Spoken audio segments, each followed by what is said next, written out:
The following is a special presentation on TNN, the Nashville Network.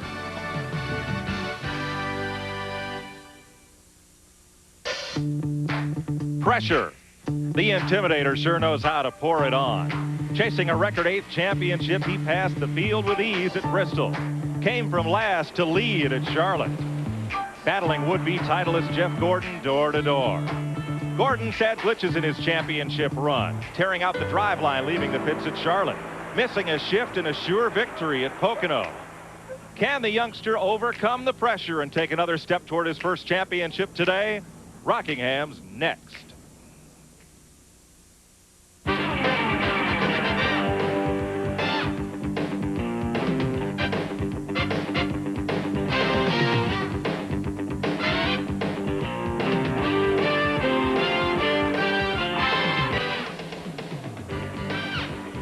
TNN Motorsports presents live coverage of the ACDelco 400 NASCAR Winston Cup stock car race from Rockingham, North Carolina.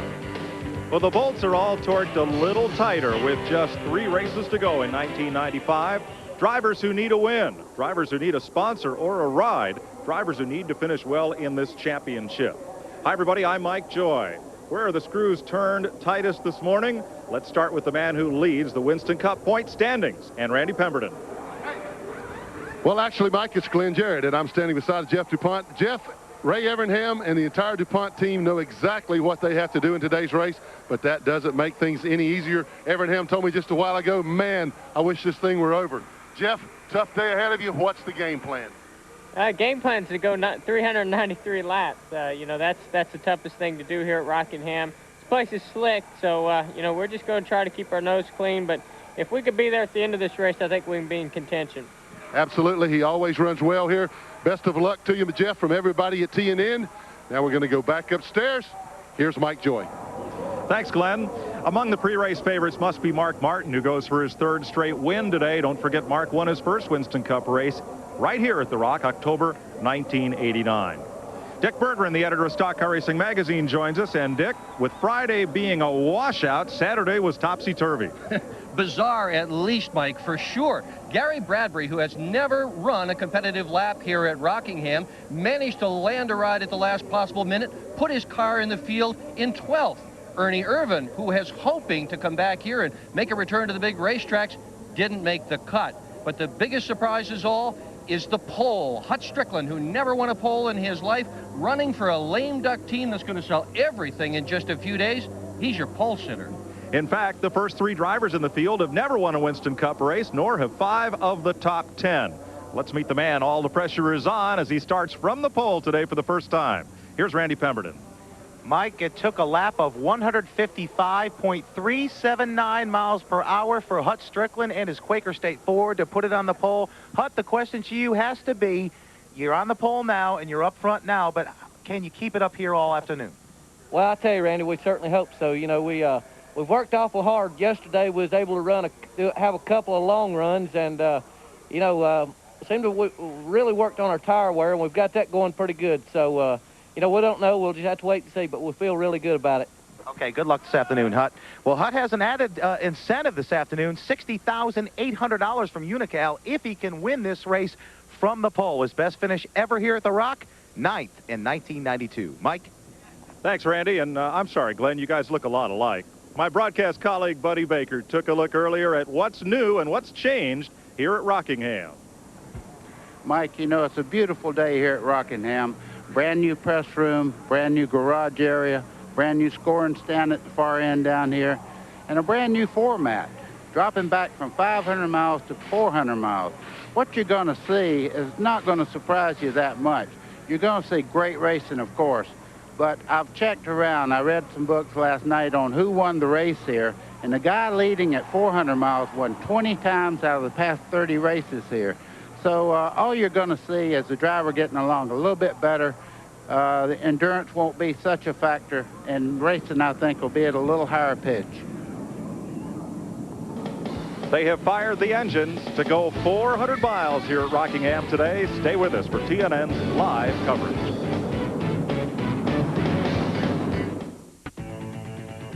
Today's exclusive coverage of the ACDelco 400 on TNN is brought to you by Pontiac and your local Pontiac dealer. We are driving excitement. By the more than 1,000 AutoZone stores across America. AutoZone, the best parts in auto parts. By Texaco, clean System 3 gasolines. Add more life to your car. Take it to the star. And by Red Dog Beer. Bold yet smooth. Unusually easy to drink. You are your own dog. Welcome back to Rockingham as they pull out on the first of 3 pace laps. Here's the way they line up today. Hut Strickland is on the pole, his first career pole in his 192nd start. Michael Waltrip has his first front row start this season. Row 2, Ward Burton, sophomore, has his 3rd top 5 start of the year. And Jeff Gordon, the point leader, dominated here in March. Mark Martin, winner of the last 2 Winston Cup races, and Dick Trickle makes his 7th top 10 start this year. Ricky Rudd has finished 2nd here 3 times, and Darrell Waltrip, a 4-time Rockingham winner. Joe Nemechek, first top 10 start since Indy, and Derek Cope, his 7th top 10 this year. Morgan Shepherd finished 3rd here last year, and rookie Gary Bradbury in the AG Dillard car. Terry Labonte, a 2-time Rockingham winner, and John Andretti in row 7. Kyle Petty has won here 3 times, and Rick Mast was runner-up last year. Bobby Hamilton, 6th here in 1991, and Rusty Wallace, a winner here 5 times. Jeremy Mayfield and Dale Earnhardt, the defending champion of this race. Ricky Craven, who made his Winston Cup debut here 4 years ago, and Jeff Bodine, runner-up in 1990. Bill Elliott has 3 Rockingham wins, and Ken Schrader. Robert Presley will start a backup car. He crashed in practice. Bobby Hillen Jr., who finished 8th here in 89. Dale Jarrett won at Pocono in July, and Sterling Marlin, 3-time winner this year, 3rd in the points. Bobby Labonte, a close 2nd here in March, and Mike Wallace, 2nd in yesterday's 3-wide finish. Steve Grissom was 6th here in March, and Jeff Burton makes his 4th start here. Todd Bodine, his photo finish win yesterday, came in a Chevy. Today he's in a Ford. And Jimmy Spencer, who broke his shoulder but will start today. Rich Bickle will stand by for relief. Elton Sawyer makes his first Winston Cup start at the Rock. And Brett Bodine has 3 top 10s here. His team won the Pit Crew Championship yesterday. Ted Musgrave, furthest back he started all year. And Greg Sachs. Then Lake Speed with the provisionals. He ran 2nd here in 1988. And Shane Hall, the 26-year-old all-pro racer, makes his Winston Cup debut. Your AutoZone race analysis brought to you by the more than 1,000 AutoZone stores across America. AutoZone, best parts in auto parts. 40 cars start today's race. 393 laps, a new distance here at Rockingham, 400 miles. The 61st Winston Cup race held here. He'll be riding today in the Valvoline Cummins Diesel Ford. Mark Martin in the Jack Roush-owned Steve Meal prepared machine. Inside and from the roof cam. And driver cam. A brightly painted helmet of Martin's with the dark shield getting set to roll. And the STP Pontiac, Bobby Hamilton, who had such a great run up at Dover in that concrete car the last time we were on a 1-mile super speedway. There's the roof cam on the Richard Petty owned and Robbie Loomis wrenched STP Pontiac. And suspension cam for Bobby Hamilton today. There's the air ducting to the brakes, spring, sway bar and linkage, shock absorber, and the requisite decals, of course. Pace car has stretched out the field, waiting for Michael Waltrip to pull up alongside Hut Strickland, and will be set to go for 400 miles. Michael hanging back just a little bit as we come to the line. Mike, what he's doing, he knows it's very important to get a great start here. He was anticipating, but Hut jumps out in front there. Waltrip dives to the bottom, and Ward Burton says, no way, you're not getting to the bottom of the racetrack. Ward shoots up but holds him single file. Hut Strickland will jump out to a little lead. Well, Michael tried everything to get to the bottom of the racetrack. Well, it's so important because you have to carry so much turn speed here to get the line around the bottom part of the racetrack, and everybody fights for that in the early part of the race. But you will see 2 good runs around here. The bottom lane, the second lane will be used quite a bit today. Dick Trickle got caught on the high side. Now Derek Cope tries to get in line behind Darrell Waltrip. Joe Nemechek comes up. He's there. Everybody wants to get single file for these opening laps, and that's not an easy thing to do. Well, you see Jeff Gordon there. He's letting them know he's there. He's making it too wide down the front straightaway. He's trying to get under Michael Waltrip. Mike shuts the door on him. Derek Cope in the wall. At start finish, he's going to save it. He's going to keep it up against the fence, and the caution will wave. Derek Cope, coming off turn number 4 and headed for start finish, nosed it up into the wall. And when it looked like the car would slide off, he kept it there. Now, there's Cope. He is still running. We'll have to bring the Bobby Allison-owned straight arrow forward, pit side. Watch the left side of your screen here. Mikey gets sideways coming out of turn 4 and just slaps the wall hard there. And he's really not keeping it against the wall. I imagine the front end's messed up pretty bad there, and it's turning itself into the wall. You see him come away and back into it again. Gary Bradbury, the rookie, dove to the left, sprinkled up another car. You'll see his number 31, and see if in this replay you see Earnhardt going all the way to the grass to get away. There's Cope. So the first caution is out, and Cope has already been on pit road for repairs. They pit on both sides of the racetrack here at Rockingham, and we'll be right back. We're getting set for the restart. Derek Cope has made 2 pit stops to clean up right side damage on his car. Jimmy Spencer has made a pit stop. He has been replaced in the Smoke and Joe's Ford by Rich Bickle. Hut Strickland has led every lap so far as Doyle Ford puts the green flag in the wind. They come back to start finish for the restart.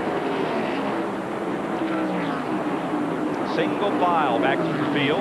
Bobby Hamilton moves around Gary Bradbury.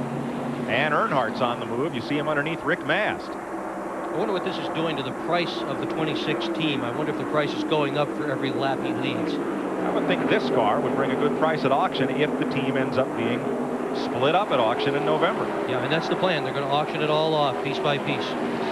Tried to sell it whole. There were no buyers. All right, Rick Mast and Earnhardt side by side here. Rusty Wallace moving up, and for the lead, Ward Burton. For Bill Davis, Chris Hussey, and that MBNA Pontiac team.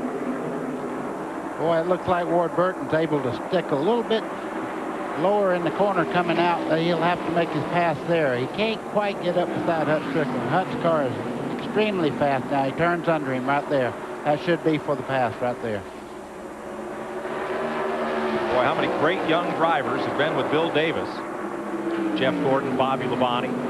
Randy LaJoie had a shot here, and now Ward Burton. Here comes the field. Hut Strickland getting hung out to dry here. Exactly. You hear us talk about a preferred line. That's when you get out of it. It's what Hut Strickland's going through right now. You see Mark Martin tucking under him. He lost 4 spots in the past 2 laps here. Well, he got hung out to dry. Now he's getting clotheslined by the first 5 drivers. Once Ward Burton went underneath, Michael Waltrip, Jeff Gordon, Mark Martin, and now Ricky Rudd have followed suit.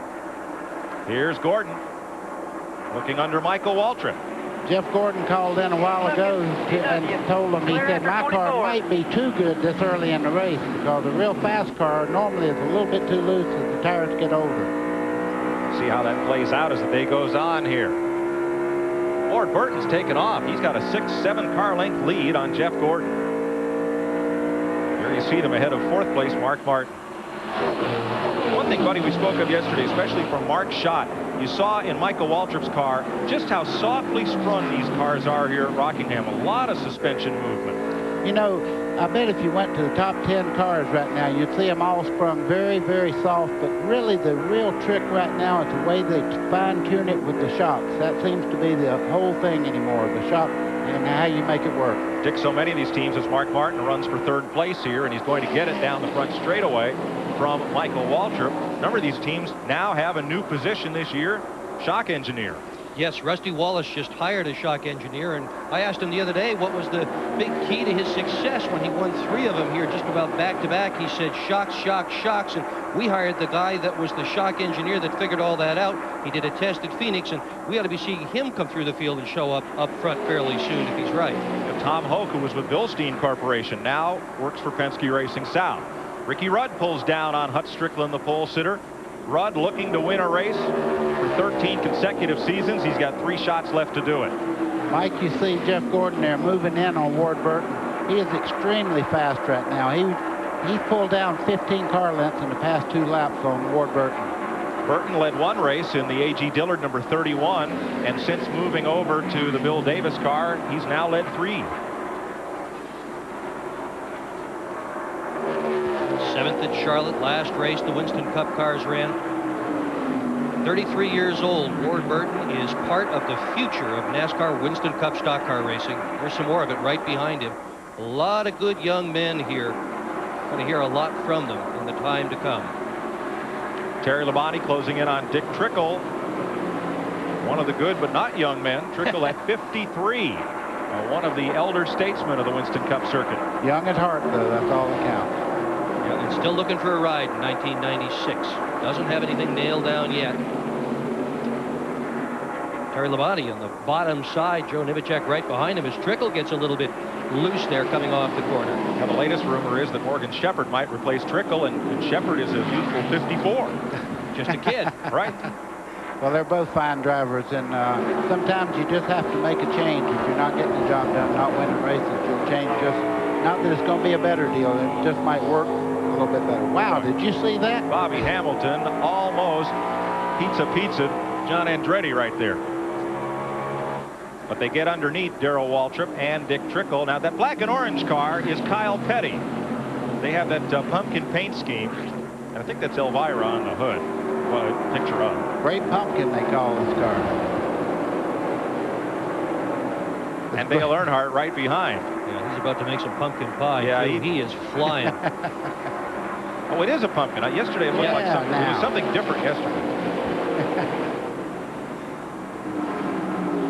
The Earnhardt there, he's picking his way through this traffic also. He's being a little careful because there is just one groove. You seen a while ago when Derek Cope got a little bit too high, he got into the wall. Right now you have to use a lot of patience.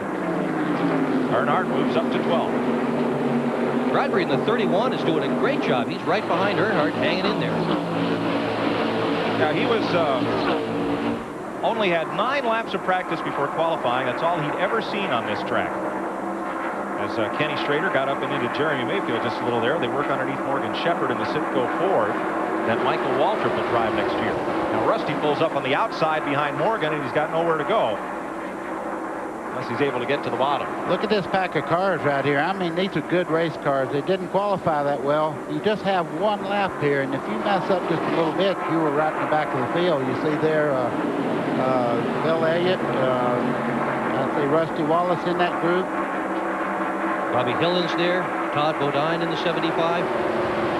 I think they're being a little bit cautious at this point, buddy, in part because yesterday 15 cars crashed out of the Grand National race here, and they all saw it. Some of them were involved in that and crashed out themselves. So look at the skid marks. That's part of that race yesterday. You could see Ricky Rudd taking a little bit wider line going in the corner. Now, tire management's going to really play out here because we're understanding from the teams that they can only go about 50 laps before the tires really give up on these cars. We invite your comments and your questions about Winston Cup racing, about this race in particular. Our toll-free number is open all day. It's 1-800-451-7331, so give us a call. We'll be right back. Today's exclusive coverage of the ACDelco 400 on TNN is brought to you by Napa. We keep America running. Fans are on their feet for an incident down in turn number 1. We are under caution, and Hut Strickland, the pole sitter, is limping around the racetrack after a bump and spin. Mike, he's really tearing up that race car right now. The left rear is all apart, and it's knocking the inner panels out of the car there. So Strickland will have to pit. The leaders are in. Glenn Jarrett. Well, Jeff Gordon has been talking about how good it was. He said it's getting a little loose in 3 and 4, so they're going to put a round of bite in the right rear. Of course, they will change 4 tires. There has been some discussion, guys, on the radio. We've been monitoring both Ward Burton and Jeff Gordon. Ward wanted to know if his crew wanted him to let Jeff by and lead a lap, get the 5 bonus points. They said no. They work very closely with Richard Childress. If he can pass you, he'll pass you and do it, but we can't just let him by. But he did beat Ward Burton out of the pits down here. That's fair for all. A couple of tires rolling out from pit road. The one at the top of your screen came from Terry Labonte's pit. And I'm not sure where this one was from. Let's show you what happened to Hut Strickland here, the green car. Okay, you see Hut on the outside there going into turn 1. Michael Waltrip gets into the left rear corner just a little bit. It don't take much at that part of the racetrack. Looked like Hut came down right across Michael's nose looking for the low lane. Yeah. And that's probably the most common kind of source of accident in Winston Cup racing. Driver thinks he's got somebody else clear. Driver thinks everybody else has got plenty of room, and you just touch. And they are running so close to the edge, that is the consequence, right in the wall. And you see the repair on the left side of the Quaker State Ford. Mike, they are showing that the 24 car of Jeff Gordon is in the lead, so that's the 5 points he was needing. Good quick pit stop by Ray Evernham's Rainbow Warriors.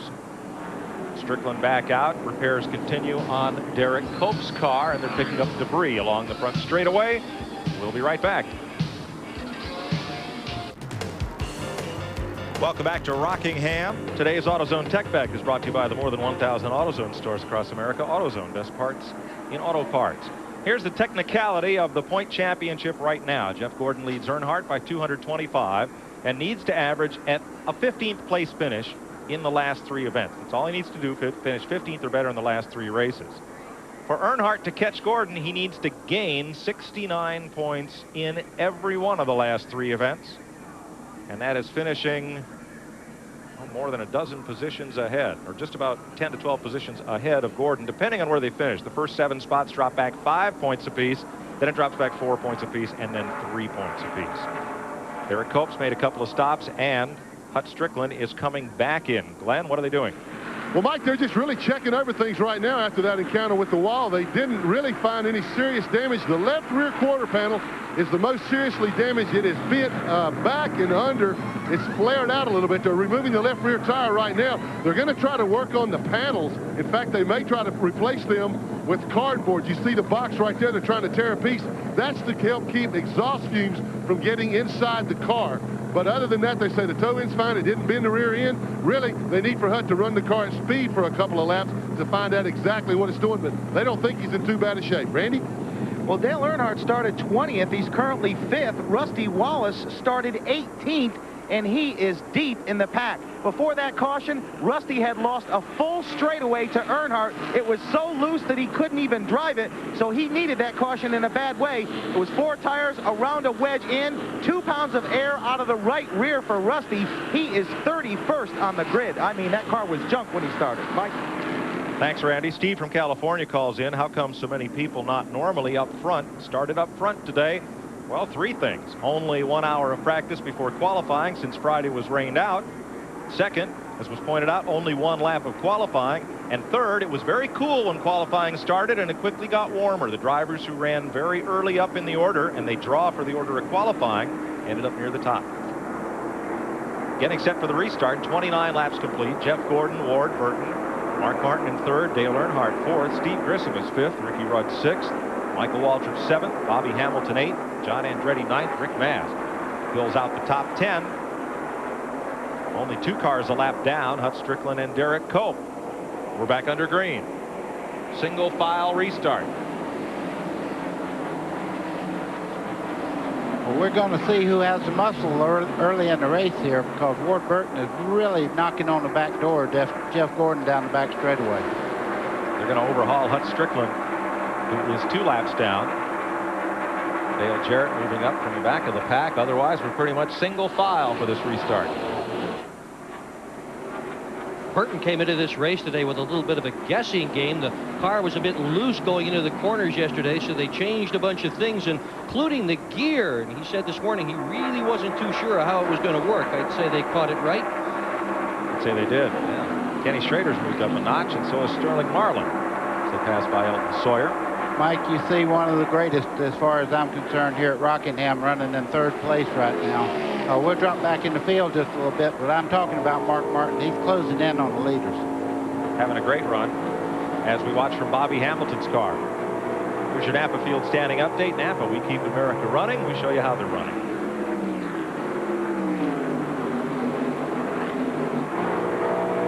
Well, it's going to be trick-or-treat time. Here come the black cars. And there's Mark going under Ward Burton as Earnhardt makes the pass on Steve Grissom. Now, you see Ward Burton do a very smart thing. You young drivers out there, Ward Burton could see that Mark Martin was a little bit quicker. He didn't fight him this early in the race. He just falls in behind him and tries to find out why he's running better than he is at the moment. Now Earnhardt goes to the low side on the Bill Davis Pontiac. And makes the pass. there in 5th place right now. Steve Grissom, a great run today. Had a solid run yesterday in the Busch Grand National race. That's Ricky Rudd, right side of your screen, the Tide Ford. Ricky's had some tremendous runs in the second half of the season, but pit stop maladies, I think, have kept him from victory lane. Dover, Charlotte, Wilkesboro. Watch Ricky, though. He's looking for a good place where that car really gets everything out of it. And he's trying to hold the string together. He's won a race in the past, this is your past 12 years. He's won a race at least one time in Western Cup. He's wanting the string to go on at least another year. Yeah, and he wants the money too, buddy, because there's one more spot left on that NASCAR Winner's Circle program, and he'd surely like to have that as the owner of the car. He pays the bills, and that's worth about $250,000. Grissom gets underneath Ward Burton, shakes the car just a bit. Here comes Ricky. Yeah, Ward got a little sideways coming out of 2 there, and that's one part of the racetrack you don't want to fool with here. You can get in the wall real easy. He was sideways all day yesterday in the Grand National race and held on to it. Doing a good job hanging onto the car here. He's obviously loose trying to run on the high side. Yeah, Ward finished 4th yesterday just because the track wasn't 4 cars wide. Oh, he and Michael Waltrip exchange trick-or-treat grab bag gifts there. Bobby Hamilton goes right on by. Ward's in trouble. He's hung out on that outside lane, and it's just not as fast right now. Rick Mast moves underneath. Smoke from the number 18, the Interstate Batteries car of Bobby Labonte reported. You know, Rick Mast told me yesterday, he says, you know, I had a great run here in the spring, and he says, or in February, or March, excuse me, he had a great run, and he says, I think my car is just as good, and he's proven it. He's moving right on up. Glenn, what's the story on Bobby Labonte? Well, Mike, I saw the car start smoking when he decelerated going into turn 1. Dale Jarrett was following at the time. It didn't seem to slow him down, but now he's really starting to drop back. We've been monitoring their radio conversations. They know the problem. It looks to be oil smoke. Bobby says the gauges are all okay. So if it's smoking that bad, it's got to be oil smoke. But it really pours out when he lets off to go down in the turn. So could be rings, something like that internally in the engine. So we'll keep an eye on Labonte. 41 laps complete. Let's go back to the front, where Earnhardt has moved into 2nd and Mark Martin 3rd. Familiar faces rise to the front here in just a matter of less than 50 laps. And Earnhardt, who started all the way back in 20th spot, in 2nd by lap 40. By lap 30, he was in 3rd. Hang on. All right, let me ask you both. Do people move over for him? I would. Well, really, I mean, when you start 20th and all of a sudden you're in front in 40 laps, is he that good? Is the car that good? Or is it a combination of things of people saying, well, geez, if he's going to go, I'm going to let him go? Well, Mike, I'll answer that question when he catches the 24. He don't move over for it. He races him. And right now, Dale Earnhardt's doing what he can to try to win a championship. He wants those 5 points, so he's moving hard right now. And I think Mark Martin's the type of guy that says, listen, I don't need the 5 points, so I'm going to let him go. Although he is in a terrible run right now for I guess he's, what, 3rd or 4th in the points right now, Mark Martin. 4th place with 8 points behind Sterling Marlin, with Terry Labonte 5th. Now here's Rusty Wallace and Ted Musgrave side by side. But you know, we've seen it in all forms of racing where there's been a dominant force over a number of years, like Rusty the last 2 seasons, like Earnhardt over the last 8. That wherever you folks watch the races locally, it'll be somebody. Where I spent a long time in New England, it was Richie Evans in the modifieds. And got my orange tie on to remember Richie, who we lost 10 years ago this weekend. But people would see Richie coming and saying, well, I know he's going to get by me, so I'm not going to race him so hard. And I wonder, do they do the same for Earnhardt here? There's one that won't move for him either, Bill Elliott. He's getting this race team together right now, and I wouldn't be surprised to see him move right up in the top 10 before too long. Bill Elliott, and here, Bobby Hamilton getting past Michael Waltrip. Bobby Hamilton's having quite a run today. That's the same car he ran in Dover. That's the concrete car, as they call it. And they said, you know, it runs so well there, they wanted to run it here, and it's doing pretty well here. It's a blacktop car also. He's up to 7th place. Darrell Waltrip, meanwhile, qualified 8th. He has dropped to 38th. Last car on the lead lap, PW. There's Hamilton beginning to distance Michael Waltrip just a bit. Richard Petty said a couple of weeks ago, oh man, it won't be long now. That's not fixing itself. It's getting quite a bit worse, and before long, NASCAR will black flag him. It's smoking enough going in the corner to create a problem. And when it comes out the header pipes, that's usually not fixable. There's the black flag. They have it on the flag stand as we speak. He's coming in the pits. They won't need it. He's shut it off. Randy? Yeah, you got it. He's going in the garage. They'll try and take a look at it, but that is usually terminal. Yep. When it comes out the header pipe, there's not a lot to be done. So Bobby Labonte is out of the race at 48 laps. You're watching live Winston Cup racing from Rockingham, North Carolina on the Nashville Network. We'll be right back. Today's exclusive coverage of the ACDelco 400 on TNN is brought to you by the more than 1,000 AutoZone stores across America. AutoZone, the best parts in auto parts. Texaco brings you the Winston Cup point standings this week. Haviland Formula 3 motor oil adds more life to your car. Take it to the star. The little bow ties there represent the drivers who will be up on stage at the Waldorf Astoria if they finish in those positions. Sterling Marlin in third, Mark Martin, Terry Labonte, Rusty Wallace, Ted Musgrave, and Bobby Labonte out of the race in 8. Michael Waltrip, Bobby Hamilton. You might be able to put a bow tie on Bill Elliott's name if he has a good run today. Labonte could drop out of the top 10. Back to Derek Cope. And the rest of the top 20 who all get invited to the banquet. The top 10 go up on stage. 2 Bodines, Schrader, Andretti, and Darrell Waltrip. Brett Bodine reporting a flat tire, going down. May make a stop at pit side as you watch Jeff Gordon, the leader and the point leader, take it off into turn number 1. The car he's driving today, Mike, is called Blacker. It's the same car he used here in the spring to win. He won Dover with this car, Atlanta, the Southern 500. 4 wins in that one car. What did you say the name of it was? Blacker, B-L-A-C-K-E-R. I call it gone right now. I tell you what, that thing's hauling it. Yeah, he's flying. John Andretti looking good on the bottom side of Ward Burton there.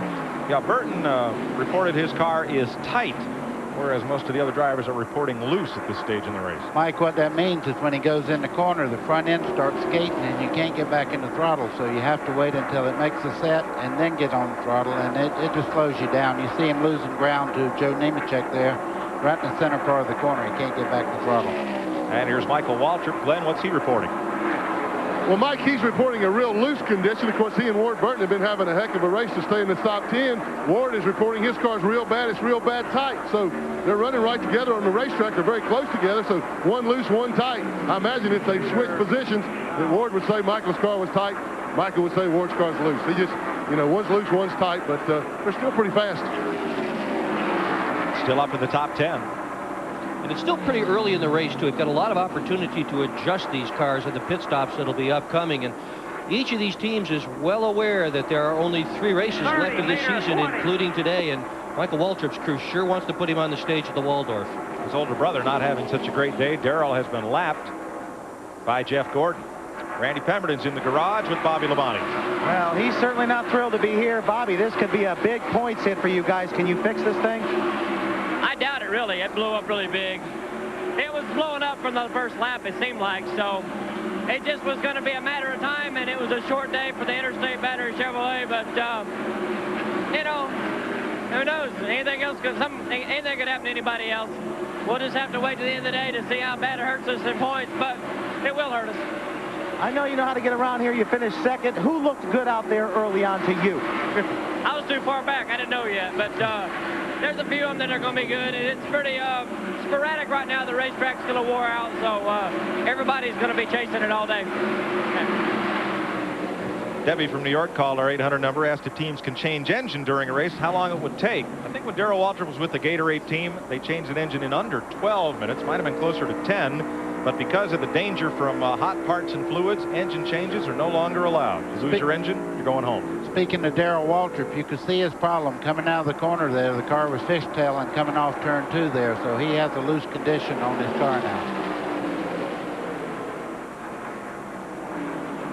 Hut Strickland moving around Darrell. Hut is, of course, 2. Make that 3 laps down. I tell you, Rick Mascar wasn't anything to write home about just then. He was fighting that thing pretty hard getting through the middle part of the corner. He was dancing around just a bit.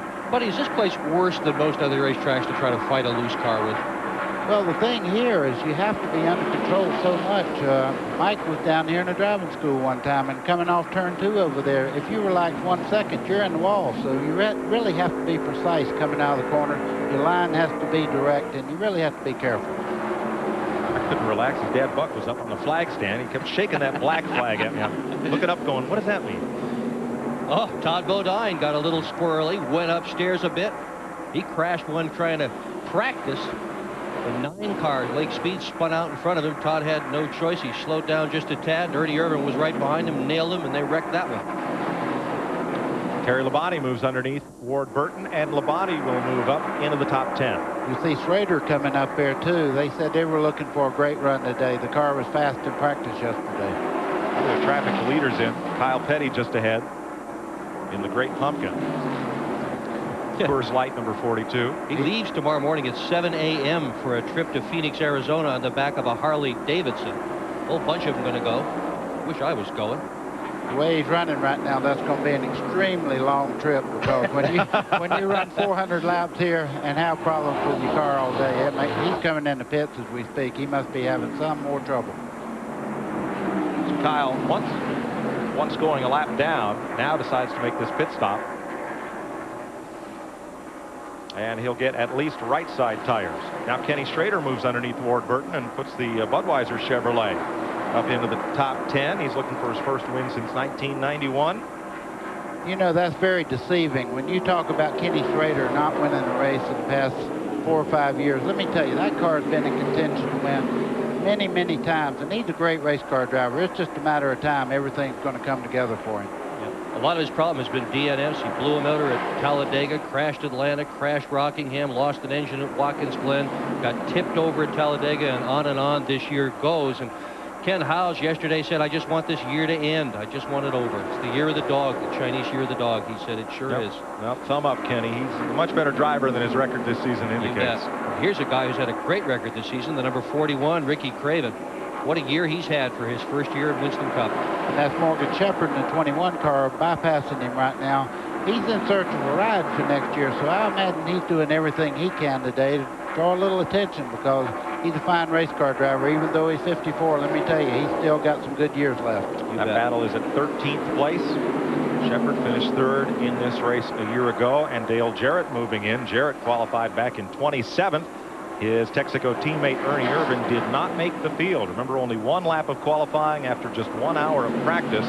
The drivers who did not qualify were Loy Allen, Norm Benning, Richard Brickhouse came back and tried to make the show. Jay Hedgecock, Dave Marcus failed to make the field, Alan Russell and Ernie Irvin.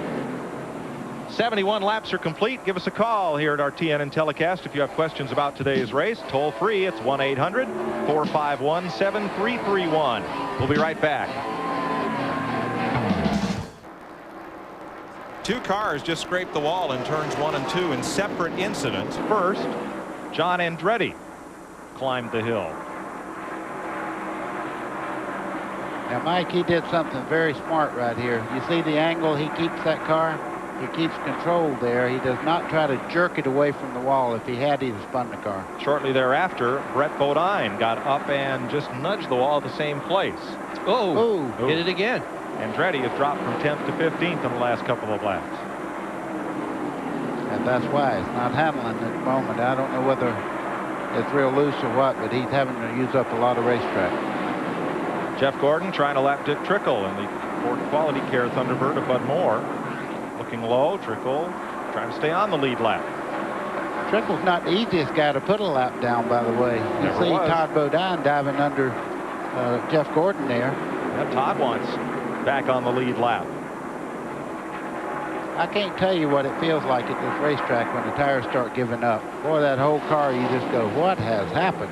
Well, Todd has been in for tires, so his tires are much fresher than Jeff Gordon's. He's now 3 laps down as a result. And here comes Lake Speed. So Gordon, all this infighting, has cut his lead to 3 seconds. Mark Martin had slowed just a little bit, but he's okay. Stays on track, continues to run in front of Dale Earnhardt. So now here's Sterling Marlin, third-place point man pulling down on Andretti. The one that's flying right now is Rick Mast. He's moved into second. He's dicing through here like a man on fire. I'll tell you, he's flying. Remember, Mast finished third here in February and second last October, nearly won the race. Yeah, and if the race had been a 400-lapper last October, he would have won the race because he was leading at that point. Here's Rick Mast's progression up to second place. Now this team will go Pontiac next year. Richard Jackson's team. Engines stay the same. The sheet metal changes. The chassis stay the same. Just the sheet metal. No. It's a Ford now. Oh, that's right. Everything changes. Well, they could try to keep it the same. No, they won't get away with it. I don't think they get through inspection. Right. Everything changes. The whole thing. Now, in fairness, Leo Jackson's car is a Chevrolet. Robert Presley drives that one. That one they could just use sheet metal. You see Mark Martin and Earnhardt there. Mark got by him just a little while ago, but they're having trouble with. Well, you can see Jeff Gordon slowing right now. He's got a problem. Glenn? He's got a flat tire, guys. We saw him slowing down just a little bit. You saw Todd Bodine, also another car that hadn't been in, start going by him. So they're going to bring him on in. We're getting to that window that they expected the tire wear to bring him in anyway. They only expected to get about 50, maybe 60 laps early on a set of tires. Now, it's not necessarily that the tires are so bad, it's that the racetrack has cured and aged a lot quicker than anybody, particularly Goodyear, expected it to, and they built the tire to wear out quickly on the new surface so that it wouldn't blister. So therefore, the tires are wearing quicker than they thought. Here's Jeff Gordon right now. I'm sure that this will be right side and left side tires. Yes, it will be. They're going to go ahead and do all four. We'll get a look at the tires, see just exactly what they look out, but I got a feeling we're going to see a lot of other guys coming in here real soon. Rick Mast takes over the lead as Ray Evernham's crew finishes up on the left side. Remember, only 2 air wrenches allowed now, so 20-second plus pit stops are going to be the order of the day. 21.8 under green. So Rick Mast comes to the front. Boy, he's got to feel good. I mean, you talk about a bad year now. He has had one. He went to Daytona, went through 8 motors down there just during speed weeks. And right now, I mean, he's back where he belongs. He said he might win this race, and I believe he might. All right, here comes Kyle Petty and Rusty Wallace underneath John Andretti. Boy, they carved a happy-looking face in that pumpkin. But so far, Kyle's had to make a green flag pit stop. We have a spin in turn 4. Bobby Hamilton lights it up. A car was stopped at the top of the racetrack, and everybody piles in. That's Wallace. Michael. It is. It was Mike Wallace who was stopped in the smoke at the top of the racetrack. Bobby Hamilton and Dale Jarrett have piled into Wallace. And the yellow car you can see there is Michael Waltrip. He's coming down pit road to heavy front end damage on that car. And Kenny Schrader's luckless season continues. The front end of the Budweiser Chevrolet looks like a used up beer can, and Schrader takes it straight to the garage. I don't think Michael can get there. Oh, look at that thing. Give the stop and head down to the pit. Let's show you what happened.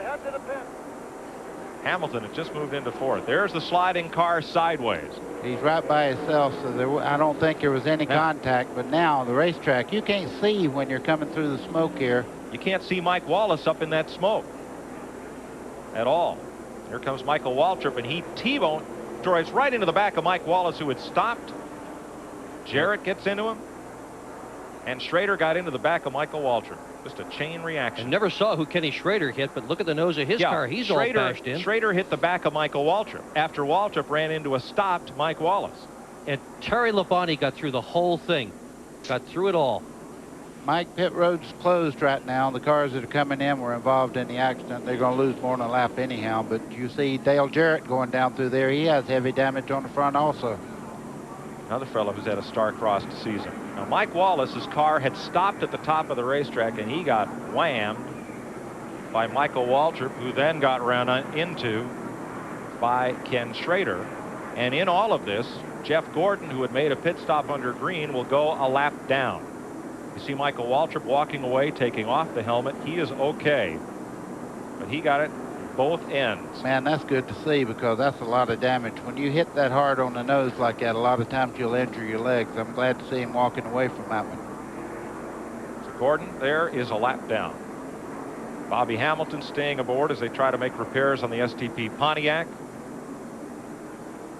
That was the car that spun. and began things. Randy's caught Michael Waltrip. Okay. Randy? Mike, man, can't catch a break, can you? What happened? Oh, Bobby spun out and boiled his tires and, you know, smoked up the whole joint. I got slowed down and went up high, and evidently Mike Wallace was sitting there. I didn't see him, and whoever was following me didn't see me. Just got it from both ends. It's unfortunate, you know, the car was running pretty good. You know, hate it for Pennzoil and Pontiac and all our sponsors. Okay, tough break, Mike. Better luck next week. Report was that the 43 car may have had a tire going down. That may have caused him to spin. Glenn? Well, Randy, you know, I reported that Jeff Gordon said that he had a tire going down. Now, once they got in, changed all the tires, we're looking at them. They're all still up. It was not a tire going down. He thought he had a flat tire. Buddy, you made a comment early on when the car's really hooked up. We talked about that. Jeff said this. It may be too good. He took off like a blue streak. The car really felt good, but it was hooked up too good. It wore the tires out. It got extremely loose, and he was absolutely certain that he felt like he had a tire going down. Same thing happened to a lot of guys at Charlotte a couple of weeks ago. They came in, thought that the tires were down, found out that they were not. So Jeff Gordon a lap down, tough break early on. Well, it's a tough break, but if he had a tire going down and didn't stop, the results would have been disastrous. 90 laps are complete, and the complexion of this race has just changed dramatically.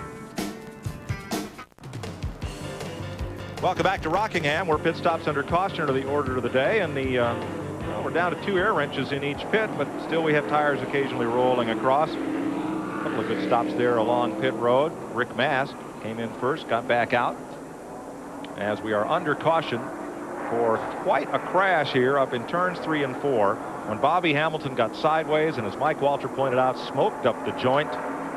Mike Wallace came to a halt. Mike Waltrip didn't see him, nor did Kenny Schrader. And Rusty Wallace got a little damage here from one of those rolling tires, Randy.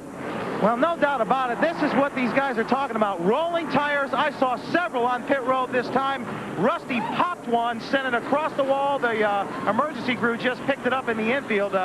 Just a lot of wedge adjustments down here on pit road. Just a lot of action. It just seems in disarray. Billy Wilburn also caught his left hand in the change in the left front tire on Rusty's car. Just sort of a mess down here on pit road these last couple stops for just about everyone.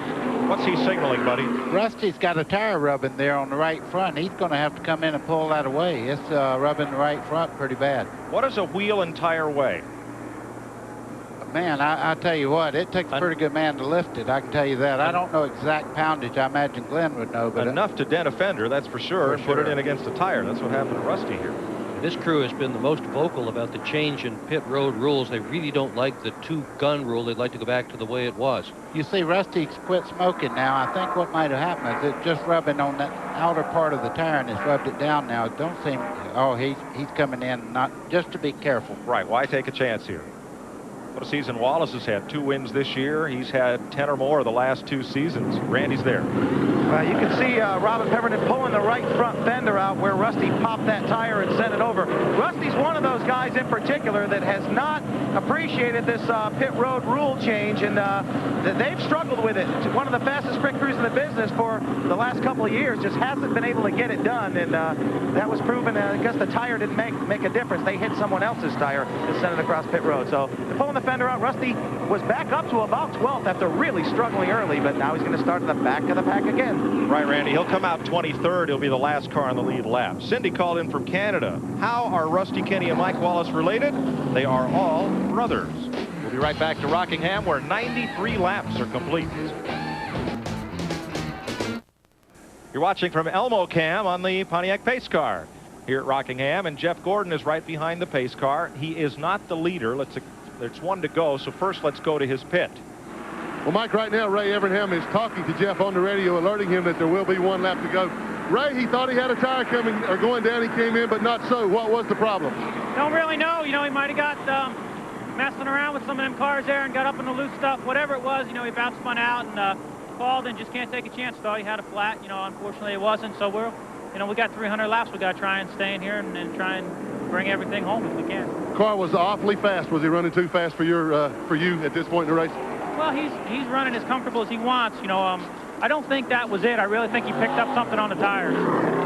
Okay, they're going to keep a watch on him, but I tell you what, that race car is awfully fast. I don't think he'll have a problem getting that lap back. We're ready to go green. Rick Mast is the leader. Mark Martin is second. Dale Earnhardt is third. Ricky Rudd is fourth. Terry Labonte is fifth.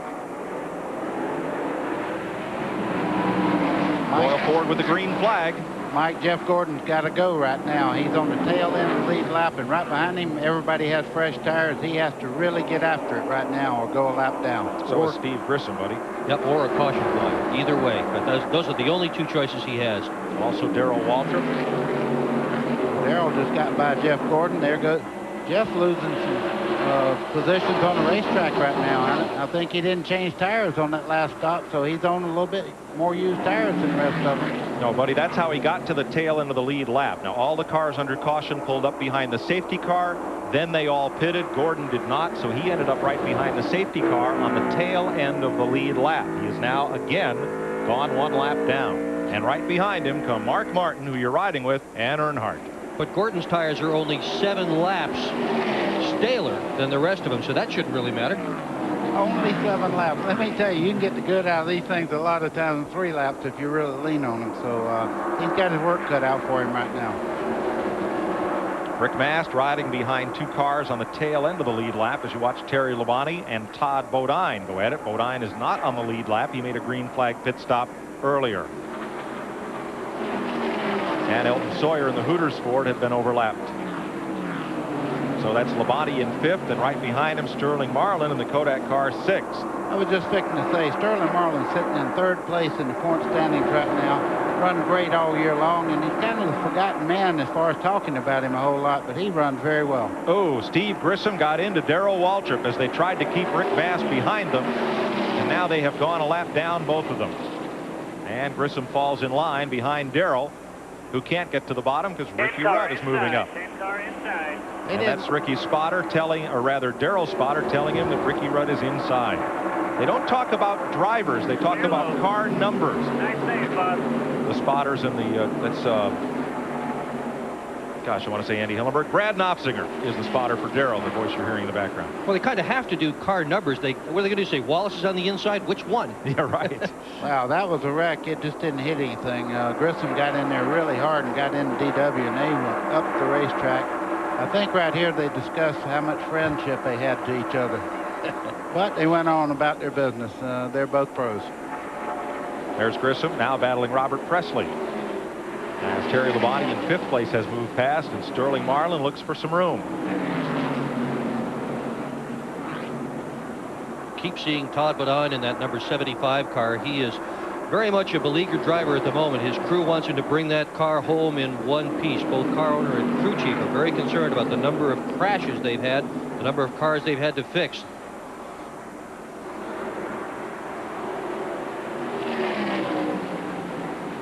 Lap cars continuing to be in the midst of the battle here. Now there's Jeff Bodine working underneath Robert Presley. Bodine is the 9th place car. John Andretti there is still posted on the lead lap. He is 8th. Presley is 1 lap down. At the front of the pack, Rick Mast. You see Jeff Gordon closing back in right now. He has Kyle Petty in between he and the leader right now. But it looks like after 4 or 5 laps, the tires are beginning to equal out here, and Jeff Gordon's on the move again.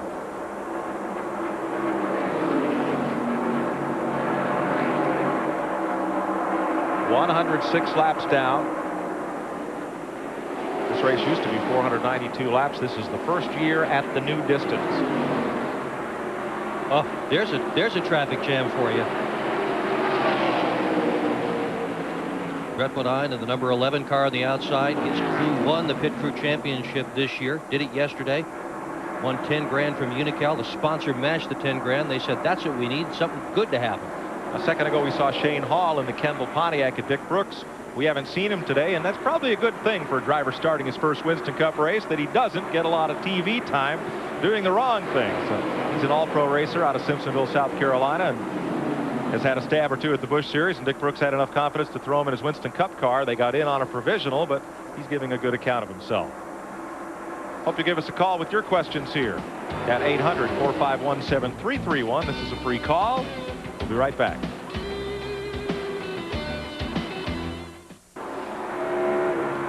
Welcome back to Rockingham as you ride with Mark Martin. He's got his hands full with Dale Earnhardt, who has just passed Mark. Ricky Rudd, Terry Labonte, and Sterling Marlin all in hot pursuit. Doug from North Carolina called, asked about Mark's helmet. He says, does NASCAR require certain types of helmets? Some are full face, some are open face. No, it's not a requirement, but it should be. That's the type of helmet. If you're starting out racing, get as much protection as you can. Use a full face helmet. Jeff Gordon gets his lap back from Rick Mass. So did Kyle Petty get one of his 2 laps back. Jeff Bodine brought the full-faced helmet to Winston Cup racing several years ago. A lot of drivers like it. Some aren't quite used to it. Kind of like hockey players adopting helmets. You kind of go with what you're familiar with, but a lot of drivers have made the change. You know, I talked to Bill Simpson about these helmet designs and all those. Even the shield is as strong as the helmet itself. So anytime you can cover your face and keep it from getting hit, it's got to be better. The rest of it, of course, is that the helmets now are the principal cooling for the drivers, which they don't really need all that much right now. We've got a decent day today. It's not hot, but that's how they keep cool, is the air circulating through the helmets. Trickle having a good run today in the 15. Yep, that's Strickland there underneath Lake Speed. And Sterling Marlin's taking the spot from Terry Labonte. Moves Sterling up into the top 5. Well, that car is hooked up. You can see him squirt out there some 3 car lengths just getting off the corner there. So he's hooked up down the straightaway. That thing is flying. Sterling's got 3 wins, a 2nd, and a pile of 4th place finishes this year. And one of the wins was in that car. He won Darlington in that automobile. 25% of his career wins in that car. In that one race car? Sure, because won 4. Yep. Won 1 race with that car. That's 25%. Mike, I like this guy. 25%. Have you considered sales as a second career? Here's your Napa Field standing update. Napa, we keep America running. Here's where they're running. 118 laps. I've waited 3 days to do that, Peter. Thanks. Would you wait 3 more? It's tough enough up here. You know, Earnhardt right now, he's not the best race car out there by a long shot. I think they're working on the chassis every stop, but right now you see Ricky Rudd really closing in on him. And usually if Earnhardt has the car, he goes to the front, but right now he's real content. You see Ricky getting by him, coming up out of the corner there, making it side by side. So Ricky Rudd moves underneath Earnhardt. That'll put Rudd and the tied Ford into 3rd, and Sterling Marlin moves up into 4th. Ward Burton comes along. Into 5th. And it's bye-bye black car. We'll see for how long. For now. Yes. Yeah, Bobby Hutchins this morning said that the black car, whoa, he just slid up some. You can see the chassis on that car giving up. He's starting to push out in the middle part of the corner. Whether it be loose or pushing the front end, I don't know, but he's not able to turn the car right. Just can't keep it down there. Terry Labonte moves up into 6th place now.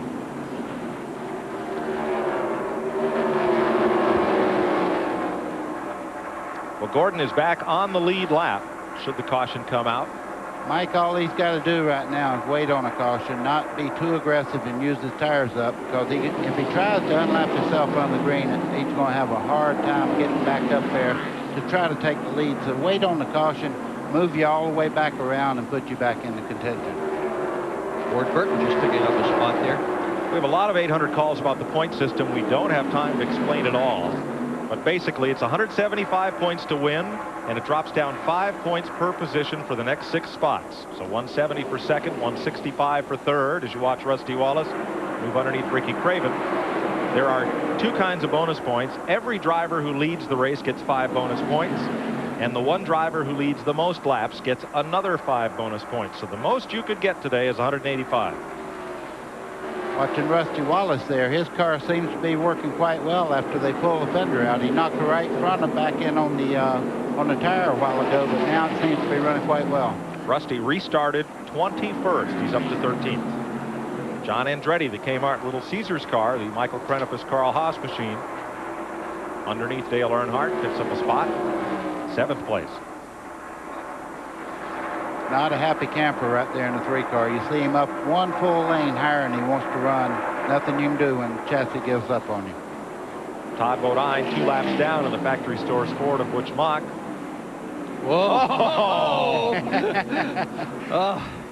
Well, I could say he's trying to loosen it up a little bit, but I think his problem is loose condition. We'll know a little while later when we talk to Childress, but right now the car is not able to stay on the racetrack like he wants it. But is there anybody in big league stock car racing who can do a better job with a car that's not right than Earnhardt, and to keep it in one piece and bring it back to the pits again so they can adjust it? There was one. Tim Richmond could run one looking out the right window. I mean, he was a master at getting a car out of control.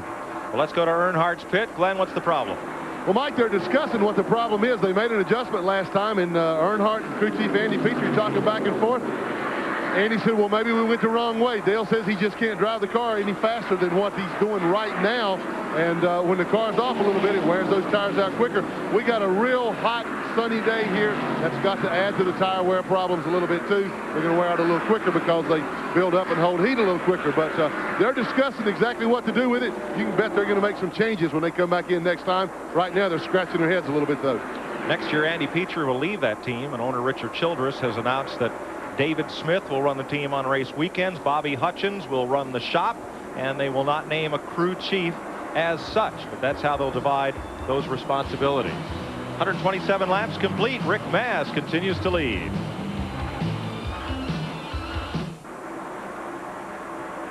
Welcome back to Rockingham. 132 laps. Mike Joy with Buddy Baker and Dick Berggren. Glenn Jarrett and Randy Pemberton on pit road. Rick Mast is your race leader. Jeff Gordon just in front on the tail end of the lead lap as Bobby Hamilton laps past Shane Hall. Now here comes Hamilton down the front straightaway. And we'll get a look in turn one. On the brakes hard. That's that red heat. You see the brake disc glowing. And the brake ducts feeding it cool air. Suspension cam at work. Mike, you can see the tube there going back into the brake. That's the cooling tube. And you can also see the shock when it goes down there, shock working. And then one little thing that would bother me if I was a driver and I knew all that heat was being, watch when he touches the brake going in the corner, the fire just flies off the brake. Look at that. I think I'd slow down if I really knew all that was happening every time I touch the brake. The new carbon metallic pads that they use on these cars generate a tremendous amount of heat. Boy, they're great though. I mean, they actually, you wouldn't believe how well they work. Both Performance Friction and Ray Bestis offering pads to the Winston Cup racers, and would really improve the stopping power of these cars. And they don't fade. By and large, they don't fade, and that's really important. That means at the end of the race, everybody's still got pretty much as much brake as they had at the beginning, and it didn't used to be that way. You never drove without brakes, did you, buddy? Yeah, a few times. I was just looking. That right front is moving at least 4 inches of travel there. I mean, that thing is really sprung soft going around this racetrack. You see Bobby Hamilton, that's the car we have this on, and it don't look like it's moving that much going in this corner, but you can see there's a tremendous amount of movement of the shock and spring going through the corner. The other thing is that with the recirculating calipers, where they recirculate the fluid, you don't have the brake fluid boil like you used to at many of the racetracks, and lose your brake effectiveness that way. That's right. You can see he just moved over and let Earnhardt go there. He's nursing a pretty thick car around there. It's been in a wreck already and took a lot of damage to the right front corner. Next car back is Rusty Wallace, up to 9th place. I think Rusty's going to be heard from. I think he may be one of the fastest cars on the racetrack right now. He's been run down Earnhardt. You see how fast he's catching him. It'll just be a matter of time now. And he's got something to prove this weekend as well. He's lost several key members of his team. He's come on to Rockingham and said, we're all smiling here. We're going to be okay. They've elevated a lot of people internally to fill those positions, and he really wants to show he can do it with the men he has left in the team. Yeah, it's a different kind of a rating that goes on. Instead of robbing the bank, Felix Sabates brought the bank up to Penske Racing and robbed a couple of key crewmen to come over to Sabco Racing. Yeah, and it hasn't just been him either. They have lost people to other teams as well, Mike. Todd Parrott has gone to the Yates organization. Ronnie Phillips has left. Nick O'Lilla has left to the 37th. Dennis Beaver to Hill, and I mean, he's lost a bunch of people. But still gets the job done. Yep. Still has Robin Pemberton working for him, too. That's very key. And Don Miller and Roger Penske, and together they will overcome. Robert Presley makes a pit stop under green. Leading rookie contender. And Terry Labonte underneath Brett Bodine. Here comes Darrell Waltrip battling back.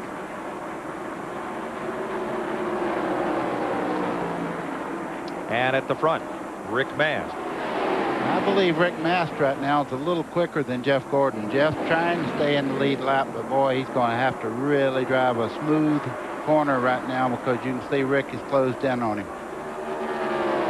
That's got to be a great feeling to come back to a racetrack that you run so well on just months back, and now to put a race together like this, he has to feel like, I speak Rockingham, you know what I mean?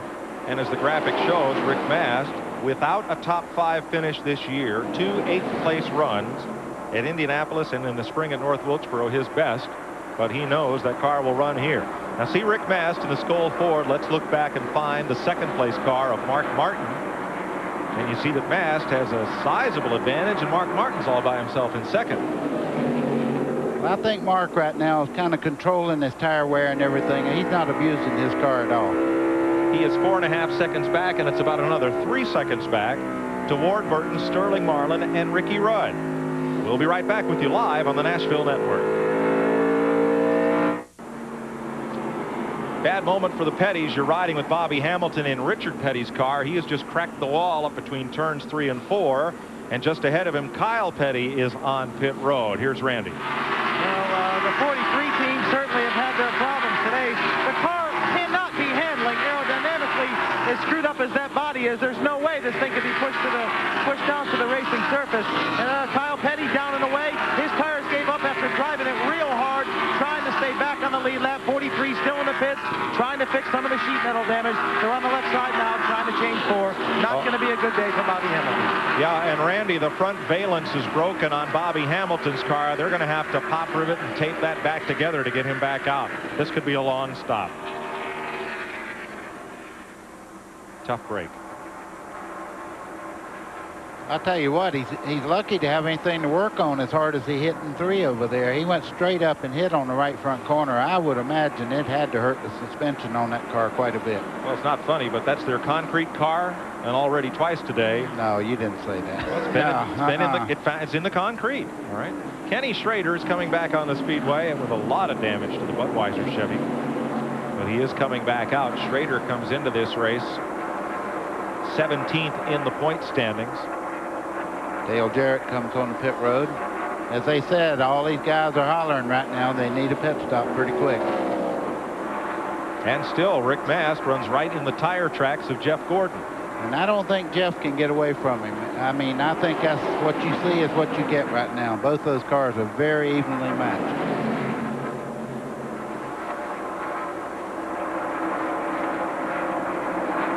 Talking about raiding crew members, Ray Evernham says indeed there have been people who have tried to raid his team, and so far nobody has gone, and some of them have offered a lot more money, but he has stuck there. Look at this. Look at this. Gordon may go down a lap after all. Well, they'll be cheering for this one down in the Earnhardt camp. Yep. Rick Mast puts Jeff Gordon a lap down. Let's check with Glenn. Well, what that did, guys, they were staying out as long as they could stay ahead. Ray Evernham just signaling crews, get ready. We're bringing him in. Now, remember, he cut that tire, or thought he had a cut tire. He came in on lap 85. They're on lap 152 now. That's a lot of laps on these tires. 60, 65 laps, all they expected. So his tires are gone. They're going to bring him in, I think, on the next lap. They're ready to go right now. Thanks, Glenn. Let's show you what happened to Bobby Hamilton that forced his unscheduled pit stop. Oh, man. And you could see he had already slowed that. Gordon taken out. He got hit right in the back. Slowing down, trying to make a pit stop. Got tagged in the back end. Greg Sachs turned him around. He's going to come on around. He was headed for the pits and got tagged in the back end. He's going back around. The yellow's out. Very quick with the caution. So Gordon is at least 1 lap down, and the Earnhardt fans love it, but Gordon was coming to pit road, and perhaps Greg Sachs underestimated or overestimated Gordon's speed at that point on the racetrack. Jeff's got something dragging on the right front of that car, I think. It looks like the right front corner may be down just a little bit there. Right front tire is flat. I could see it wobbling as he started in there. Yeah, I don't think Greg Sachs realized that Gordon intended to slow and come into the pits. See the roof flaps go up, around. He was trying to get by him on the right side, and just not enough room. Tagged him in the rear end, sent him around. Boy, Boy, oh boy. Well, this changes things, doesn't it? And the screws turn a little tighter. Yep, they sure do. Caution at lap 156. Fourth caution of the day. And the leaders will come to pit road. Mike, what Jeff has to hope for is that tire does not come apart and start beating the inner panels and stuff out of that car. It can really mess it up. Rick Mast already in for service. Randy is there. Well, the Kevin Hamlin-led crew doing a good job so far. They're on the right side. Rick said car feels just a little bit tight, but don't touch it. So they're not going to make any chassis adjustments. They're on the left side. Nice smooth pit stop going for the Skoll team. Glenn? We're down in Mark Martin's pit. It's a 4-tire change down here as well. Randy, I don't see any adjustments being made. They did make a slight air pressure adjustment, not much to speak of. Jeff Gordon now pulls in. Gordon and Martin pulls away with 4 tires. Jeff Gordon has come in. They will also do 4 tires here. They're on the left side first because that's the one that was the side that was damaged. So they're going to send him out and bring him back in. Track position doesn't mean a thing to him now. And finally, under this caution, the STP team taking the time to repair the front end of Bobby Hamilton's car. There you see the left rear. They've got that taped up, and there you see the right front. NASCAR Winston Cup official overlooking the repairs. So now the cars 1 or more laps down will pit, and we'll take a pause from Rockingham. We'll be right back with you live on TNN. Welcome back to Rockingham. We'll go back racing in 1 lap. Wonder how that couple gets along. 1 cheers for Gordon, 1 cheers for Earnhardt. Glenn Jarrett. Well, Mike, this smoking beauty right here is the right rear tire on Jeff Gordon's car. This is the, of course, you see the outer liner all torn up. The inner liner is still up, though, so that's who was able to keep running around. It didn't shred too bad to do any damage to the car, like Buddy said. There was also a tire down on the left side. Jeff came in twice. They were afraid they might have to repair some damage. Like I said earlier, track position was not a problem. He went ahead and came in on with the lead lap cars, which the only penalty for that is he would have to restart at the end of the longest line. Well, he was coming back in, going to have to do that anyway. So pretty good strategy on him. We're getting ready to go green. And he will restart almost a quarter lap behind the leaders. Mike, look who's leading the race right now, Sterling Marlin. And look who's in trouble, Rick Mast. Mast's car did not come up to speed. He's caught way up on the outside. There he is. Lost a lot of ground on the restart. Boy, when you let one load up like that and you take off and it won't go, it's so aggravating. Might have missed a gear. Or had the engine load up. But he's up to speed right now. Sterling Marlin brings them around. That's Bobby Hillen right behind. Hillen is 2 laps down in the Jasper Engines car. And Ward Burton clearing traffic in 3rd place. Mast running with Dale Earnhardt there, Rusty Wallace, and Jeff Bodine. Look at Rusty's car, how well he gets in the corner there. He was much faster than Earnhardt on the approach to turn 3 just then. Traffic all packed up. It's a really tense part of the race, buddy, on these restarts in the mid-pack. I've always said the restarts are much more dangerous than the regular race itself because everybody is double file and you have cars that are quite a bit slower than some of the cars that, you know, are passing them, and you can misjudge just a little bit and trigger a big old wreck.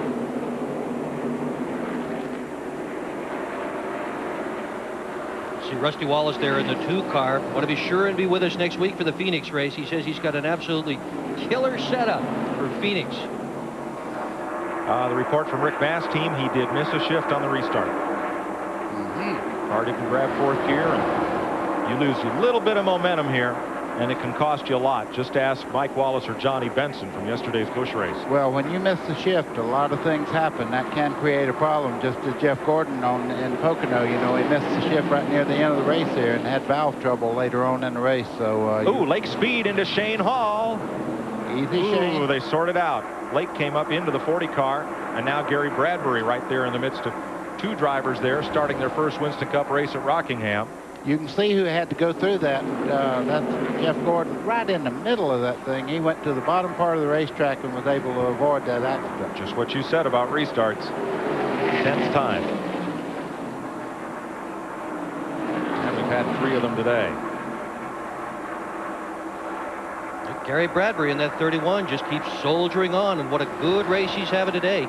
He was 2nd in the ARCA race at Daytona this year and haven't heard much from him since, at least until today.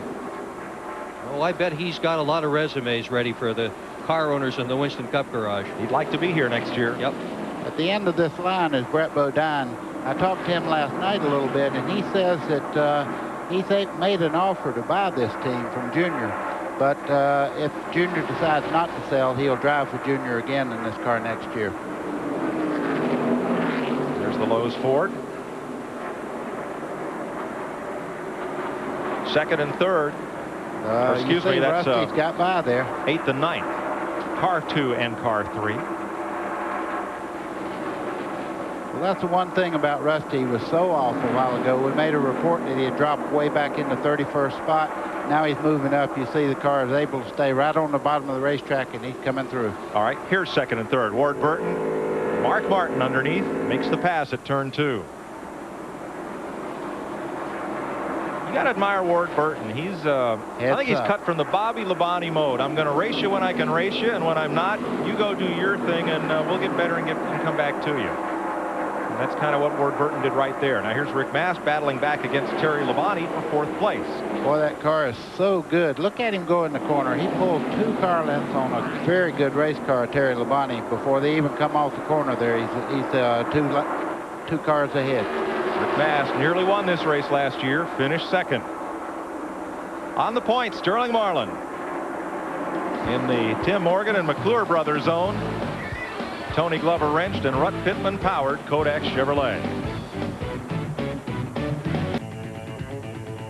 Today's exclusive coverage of the ACDelco 400 on TNN is brought to you by the more than 1,000 AutoZone stores across America. AutoZone, the best parts in auto parts. And RC. Ricky Rudd here leading Dale Earnhardt. This is the battle for 6th place. Count Rudd among the contenders today, seeking to extend his streak of winning seasons to 13. Not the longest streak in Winston Cup racing, but one of the longest. I was just looking at Earnhardt's car. They've made some improvement on it. It seems to be running quite a bit faster than it was just before the caution flag. So I think he may be dialing that baby in. They do that. They can work on that thing, and they have such great communications that they really know how to fix the car. Report is Jeff Bodine is off the pace in the Exide Batteries Ford. He was running in 10th position. And Gary Bradbury has taken the A.G. Dillard car. We're told to the garage area. Engine trouble has ended Bradbury's fine run today. Down to the inside comes John Andretti on Terry Labonte. This is for 8th place. Terry Labonte's struggling. He's not able to keep his car down on that inside line, and you see John Andretti just overhauling him going down into turn 1 there. Does that car get more purple every week? Haven't they changed the color of that about 8 times this year? You ever notice when it's running good how much better it looks? Yes, it does. Kmart Little Caesars machine. Just in front of Terry Labonte. Well, you got dinner and breakfast running 8 and 9 right there. Man, see what I have to put up with. Oh, my. Tell me you hate it. No. All right. Terry Labonte had a great run yesterday in the Grand National race until he got tangled up in a crash in the backstretch. And it was an amazing looking car when it finished. The 4 wheels were sort of in line, but everything else was bent, pushed around, and missing. Didn't look like a car. It looked more like a shopping cart for a grocery store. Now here's Dale Earnhardt in 7th place. He's lost a lot of ground now to Ricky Rudd, and Glenn can update us on the pit stops changes they made on Earnhardt's car. Well, you guys know that Earnhardt usually likes the race car to be a little loose. Therefore, he'll run good at the beginning of a run and maybe slack off a little at the end. He was reporting then that the car was way too loose for even him. So they had to work on tightening the car up, and they told him to take it just a little easier in the earlier part of the run, try to take care of the tires. So Dale's just kind of biding his own time right now. Crew Chief Andy Petrie did tell me that Dale said the car did feel better. So I think as we get deeper into this run, we'll see Earnhardt move back toward the front. Thanks, Glenn. He's 6 seconds behind the leader, Sterling Marlin, who has Mark Martin in tow. This is the 11th race that Marlin has led this year, but only the 3rd time in the last 10 races. In those last 10, Sterling's had only one top 5 finish. That came at Michigan. Well, I tell you what, Sterling's car is beginning to dance out of that bottom, and you know how Mark Martin is. He'll nail it right down on that white line and gain a lot of ground on you in the corners. One of the advantages that Mark has is that he ran that Grand National race yesterday, did extremely well. Same tires there as here, and incredibly, during the running of that race, he radioed to Steve Meal, his crew chief, and said, would you go to the Winston Cup car and change the right rear spring on it? I think I found something. During the running of the race. Hard to imagine you can run 160 miles an hour around here and start thinking about tomorrow's race and make substantive changes. Steve says he talks all the time. Yeah, he does. Yeah, look at this. He's entertaining to listen to on the scanner, and he's going for the lead. Well, he's already taken the lead. Sterling just moved over and let him go. Sterling will try to follow in his tracks right now to find out what he's doing, where he's backing off, his weak points and his strong points. And look at third place Rick Mast. He is back there. He won't be back there very long. I tell you what, he's come from almost half a straightaway back and run these guys down. That car is hooked up. I didn't mean back there. I meant back there in the hunt for the lead. He has come right to them once again. Oh, this is nice. Look at this. We got all three of them, one right after the other, right on top of each other. Well, Marlin coming back. Mark's off the pace. Is he in trouble? He does that all the time, though. He knows what he wants to run. You watch him, he'll keep on coming. Well, he got his 5 points for leading the race. Well, he got his 5 points, and he also does not want to abuse the tires right at this point. See, Martin is 4th in the point standings. He's only 8 behind Sterling. So if Sterling leads, he gets 5 bonus points. Mark needs 5 bonus points. And he got them. First thing you have to know is how to win, and that's a move of how to win there. Save your tires, save your car. When it really counts, use it up. 6 different drivers have led today. Mark is the 6th. And Sterling Marlin goes back in front. Momentarily. Michelle called from Connecticut, wanted to know the fewest number of cars on the lead lap in a race this year. 3 at Charlotte in May. Bobby and Terry Labonte and Michael Waltrip. Everybody else was a lap down. Greg Fielden, our historian, coming up for that. Michael Waltrip, you see, back in the race. And I had a number transposed. Gary Bradbury is still in the race. It was not 31. The 32 car, Greg Sachs, is going to the garage with engine failure. Bradbury's still out there. And somebody's lost a motor. Is that Kyle? Boy, it came past here, sounded like it was running on 3 cylinders. And so off the pace. Elton Sawyer slowed way down there. Cars are going by him on the bottom side there. He's trying to get to the inside, but he's really slowed down. Terry Labonte is also a little bit off in that same pack as they come by here. I think the car that sounds awful is Kyle Petty. Good race here for 6 spots. Good race up front. Real good race up front. A real good race. You see, watch this. Rick Mast is going to the bottom now. He's just going on. Watch him go in this corner. Now, you talk about a car handling. Look at that thing. Wow. Like he's on a string.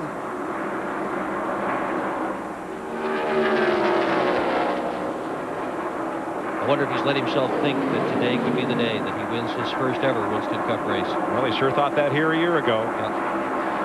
Darrell Waltrip not on the lead lap, but fighting Ward Burton for position as Rusty Wallace takes over 4th place. Ward Burton in 5th in the number 22 car. At the front of the pack, Rick Mast is beginning to put some distance on Sterling Marlin. Mark Martin in 3rd, Ward Burton and Rusty Wallace battle for 4th.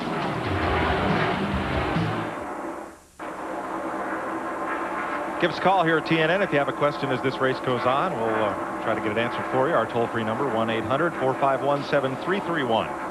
Elton Sawyer and Kyle Petty make pit stops under the green. You watch Ricky Rudd in 6th place. Dale Earnhardt just ahead of him. Now Ward Burton just behind. There's Burton and Pontiac.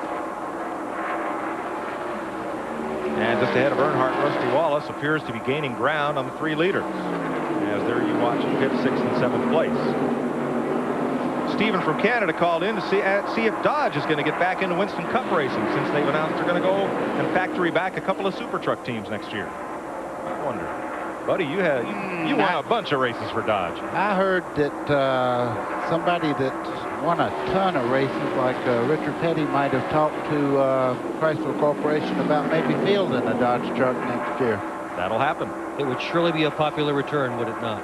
A lot of people would like to see Chrysler back. No, don't call. Richard is not going to drive it. No. But another Winston Cup star is planning to come out of retirement to drive Super Trucks next year. Harry Gant plans to run 10 races if sponsorship details can be finalized in a Super Truck. Boy, I tell you what, that'll help that series because he is a serious racer, and he's in great shape. I mean, he quit, I guess, so he'd be home more, but, you know, the truck racing's on Saturday. That gives him Sunday at home. Rusty Wallace trying to move in the Miller Genuine Draft Ford. And close on third place Mark Martin. There's Mark. And there's Rusty. Not a lot of distance, and it's closing. Rusty's turned it up just a notch here. He has that ability. Boy, when he gets into a rhythm, he really turns it on. And they may have lost some people, but that is still a very solid team, and they really know what they're doing. They lead the All-Pro balloting, where crew members vote for each other, and they say, well, who amongst us is the very best? And Rusty Wallace' crew got more votes than anybody. One of the people who got a vote there, Todd Parrott, is leaving. They still got 13 tying them with Yates. Yeah, and the nice thing about that Skoll balloting is that all the crew members vote. It is not a ballot of the fans or of the media or anybody else. It's a peer group voting to determine who the best mechanics are. Here's your Goodyear mid-race recap brought to you by Goodyear, #1 in tires. Sterling Marlin is the most recent of 6 different leaders. 7 lead changes. Rick Mast, Jeff Gordon, Marlin, Ward, Burton have had their shot at the front. Hut Strickland, the pole sitter, and Mark Martin led 1 lap, just enough to get those 5 bonus points. Mike Wallace with crash damage, Bobby Labonte engine, and Greg Sachs engine are the drivers officially out of this race. Ken Schrader and Mike Waltrip both returned from the garage area and are on the speedway after sustaining heavy damage. One guy I think a lot of people are going to be watching in that voting for the crew member competition is a man named James Luter, who has made the team every year since the contest started in 1987. Mr. Luter is 75 years old. He is a machinist for Robert Yates. Older than Herschel McGriff? Older than Herschel. Not much, but older than Herschel. James Luter was a great motorcycle mechanic and machinist, and he was the machinist on the 28 car that I won Daytona in. I mean, he's been around. He knows what he's doing. He can fix my car any day. Speaking of knowing what you're doing, did you see how loose Rusty Wallace was when he passed by Mark Martin and took over 3rd place? He just did that for showmanship. He knew we were showing it. He just stood on it. Say something, man. Don't I don't even have a line. Are you in shock? Back in the car, buddy. Sing, buddy. Report that Mark might have a tire going down. Mike's question from Oregon. If one team can pick up another team's radio communication, sure they can. And so can you fans in the grandstand. A lot of companies like Racing Electronics sell and rent scanners to the fans so they can listen in to the teams.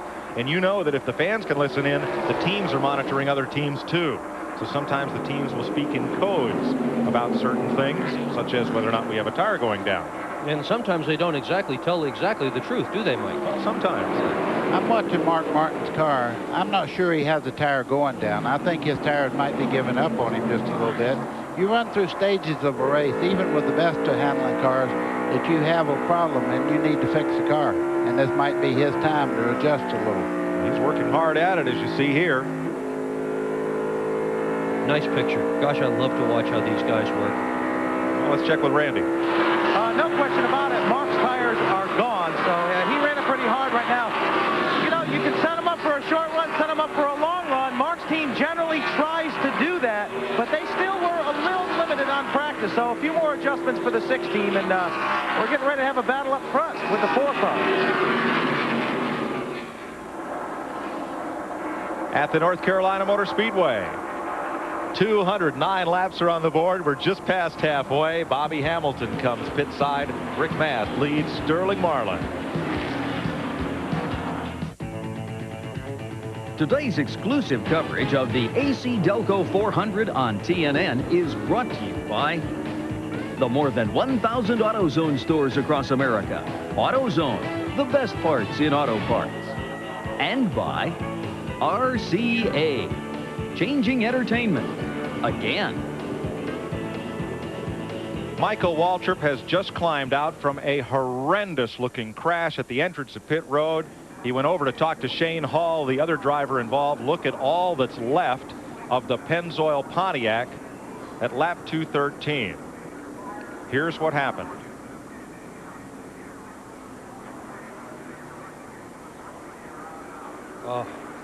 All comes off the quarter. It just nails Michael. Watch this. Man. Thank goodness for those water cans there. I'll tell you, that took a lot of that impact away. They used to just stack up tires at the end of that wall, but now they use barriers filled with water to disperse the impact. They work. Yep, and it's a good thing, too. Boy, that was shades of Michael Waltrip's crash at Bristol where the car just stopped. Le Mans winner and engineer John Fitch out of Connecticut developed that type of barrel system. You see them a lot on the highways filled with sand or water, and they just saved Michael Waltrip from a disastrous crash after Shane Hall came across the racetrack and caught Michael's car. Now, Jeff Gordon was in the pits while that happened, so he has gone at least another lap down. Jeff Gordon is now 3 laps down as his hard day continues here at the Rock. But Michael Waltrip is okay, and Shane Hall is okay. Let's go to Gordon's pit. Here's Glenn.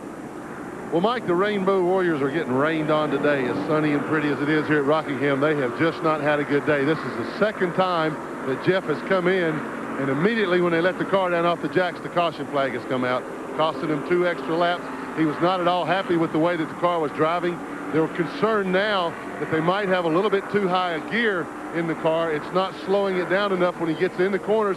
When he lets off the gas, he's having to get on the brakes, ride the brakes pretty hard. He's not getting good tire wear. They're just not happy at all. They're working real hard to try to correct the car as much as they can. The biggest thing they're trying to do now is just to keep Jeff calm. They have had some awfully tough brakes. They had the run-in with Greg Sachs when he was trying to pit. The tires going down, getting caught in the pits twice under caution. It's just not been a good day, but man, they're continuing to fight the battle, but right now they're losing it. They're 3 laps down at the moment. There is Michael Waltrip standing with crew chief Doug Hewitt, and the rest of that team. He is okay after a tremendous crash.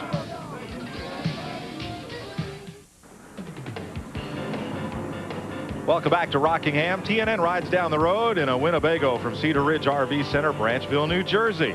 Call 1-800-988-4884. Joe and the folks will tell you why Cedar Ridge and Winnebago is the choice of champions.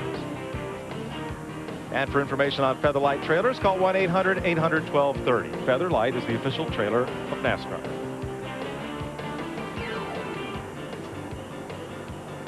As they continue to clean up from Shane Hall and Michael Waltrip's crash at the beginning of pit road, this Peerless Innovation in Motion is brought to you by Peerless Faucets. Some of the most spectacular views in our telecast come from our in-car cameras, and our TNN viewers have often wondered just how they work.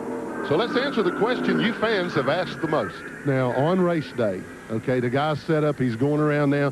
When we see the pictures appear on the screen, where is that controlled from? How is it controlled? That's controlled from our remote truck that's in the television compound, and we have a small control panel that operates each car, and we turn the cars on and off. We make camera adjustments. We move the cameras. We adjust the colors.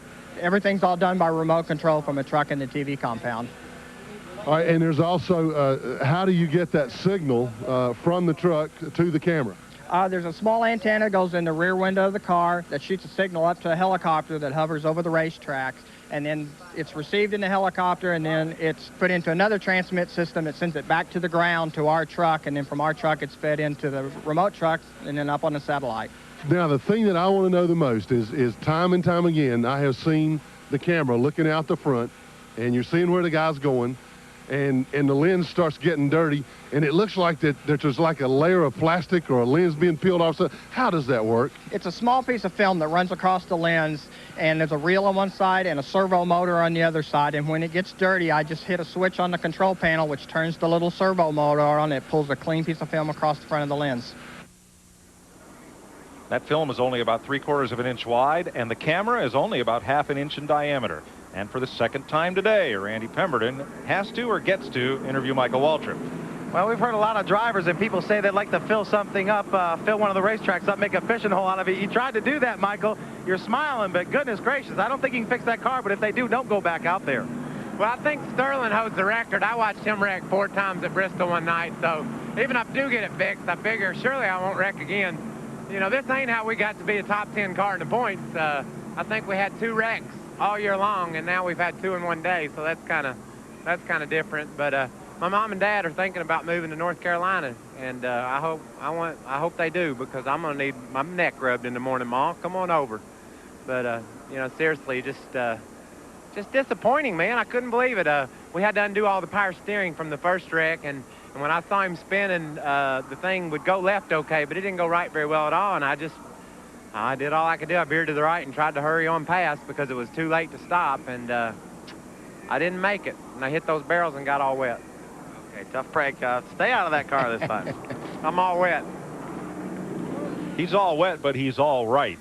The fire truck is there to refill the plastic barrels. You see some of them in the back of that pickup truck that really do a great job of dissipating the energy of a car that would otherwise hit the end of that pit wall. And that's the key, Mike. It wants to be a soft wall rather than a hard wall. This is the way they were done this morning. They were all strapped together with these nylon wraps. They do put a cover on top of each one of the barrels, and it takes a while for the water to go squirting out, and that is what slows things down enough so the driver doesn't get hurt.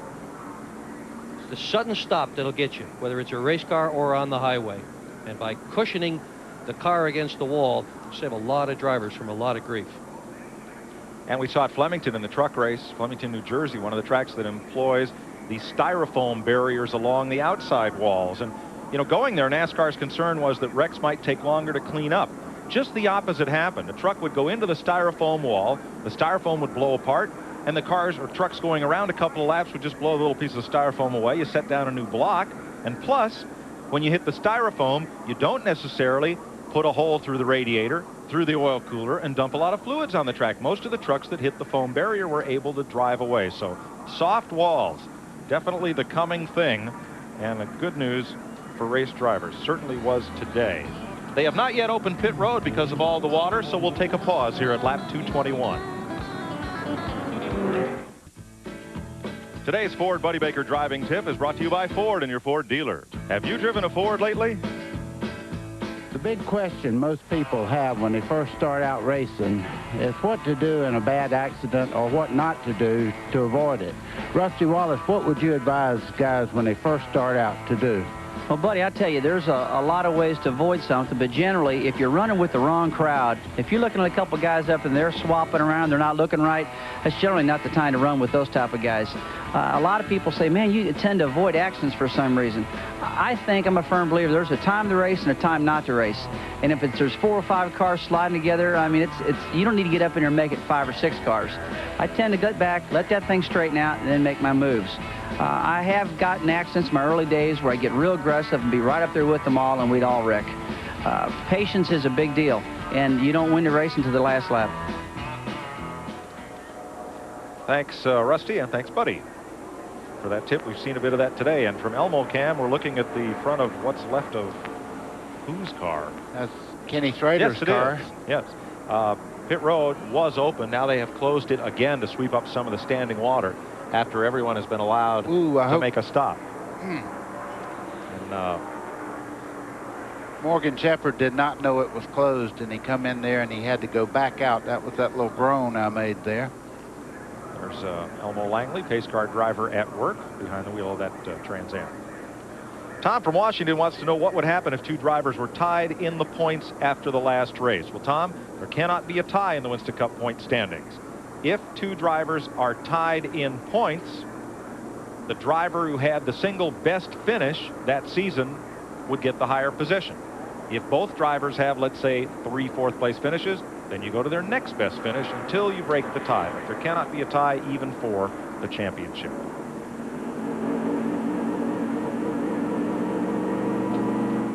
Dick, we're learning all kind of things today, aren't we? I didn't know that. I didn't know that. Bobby Hamilton back in the pits again. He has spent almost as much time, it seems, in the pits as he has on the racetrack today. Got a real tough day. And the fellows have been working hard on that car today. Richard Petty and Dale Inman, of course, the stalwarts of Petty Enterprises. Robbie Loomis, crew chief. Rick Mann, Scott Eggleston, and Greg Stedman changed the tires. Archie Kennedy jacks the car. Randy Cox and Doug Murph carry the tires. Jeff Craven, Mitch Gibson with the catch can. David Walker drives the truck. And and he was involved in an accident. That's the get well wish that's on that Chuck Spicer put on there for them. Boy, I love that. You know, these are the guys that make great teams and everything. I like to see them get a little inaugural. You know, they're the reason that when a guy wins a race, those people in the background are the people that cause it. Yeah, there's the king. Yeah. Calling the shots. All right, Ricky Rudd is in the lead lap here, running in the top 10 all day. Glenn is in his pit.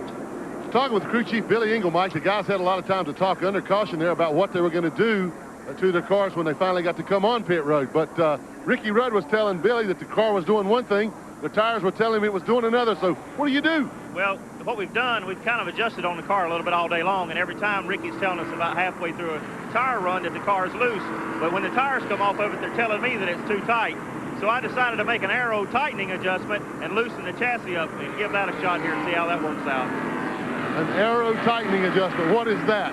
A little more spoiler. Why did he just say that?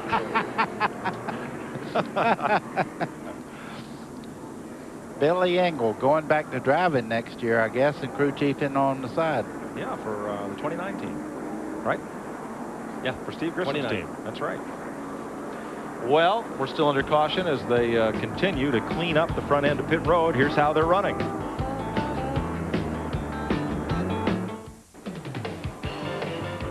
Welcome back to Rockingham. 228 laps are complete. Pit road is open once again as cleanup continues. Yesterday, NASCAR and TNN's parent company, Gaylord Entertainment, made an announcement here. We are going to announce an exclusive long-term agreement with a company that most of you are familiar with, and that's the Gaylord Entertainment Group, to roll out all across the country what we call NASCAR Thunder, which is a very high-end apparel and merchandise store, very similar to what you might see in a Warner Brothers or Disney concept. I think it's a natural line extension for TNN and Gaylord to pull all our businesses together and get behind a really growing and exciting sport with NASCAR. So we're going to be pushing it hard. You're going to be seeing a lot on the network, and I think it's going to be a plus for everybody that's involved. So the barrier has been repaired here and replaced at the end of pit road. And the remaining water will dry off pretty quickly, and we'll be set to go back to green here in just a moment. On the lead lap presently, 19 cars. Another 3 a lap down, and another 8 cars 2 laps down. Still only 4 cars out of the race. Going to be another lap or 2 of caution here. Jimmy Llewellyn, one of NASCAR's pioneers, passed away earlier this week at the age of 76. He was one of 33 starters in the very first Winston Cup race back in 1949. He ran 142 of what we now call Cup races, had 6 second-place finishes, and 3 times finished in the top 10 in points.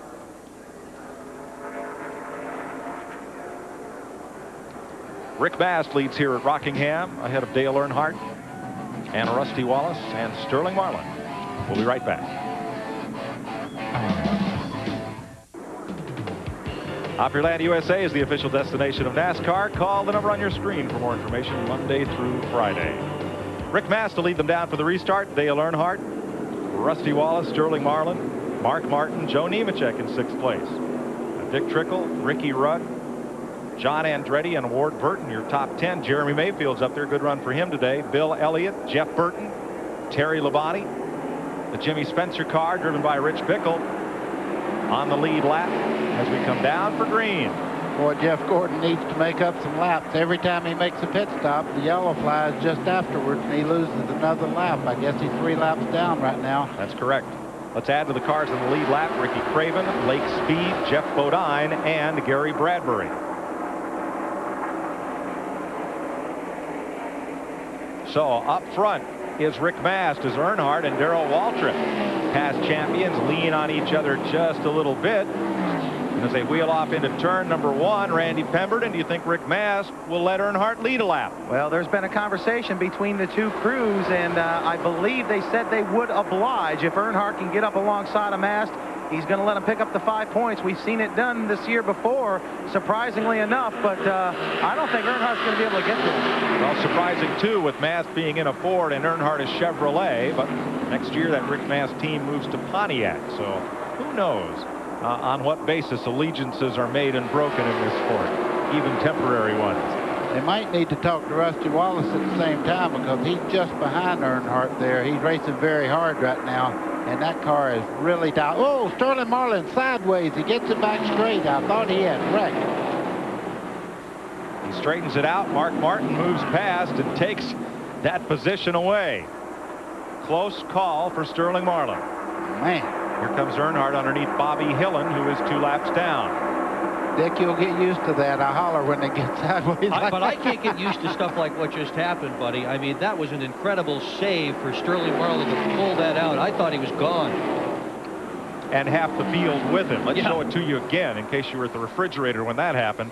See Sterling right there. He is in big trouble. Squares it away.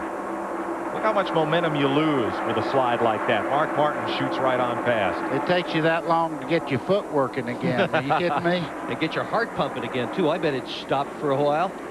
Well, as Buddy said earlier, the restarts are probably the most feared part of this race for a lot of drivers. You never know what's going to happen. Rusty Wallace clears Bobby Hillen's car. And Earnhardt has not gained any ground on Rick Mast.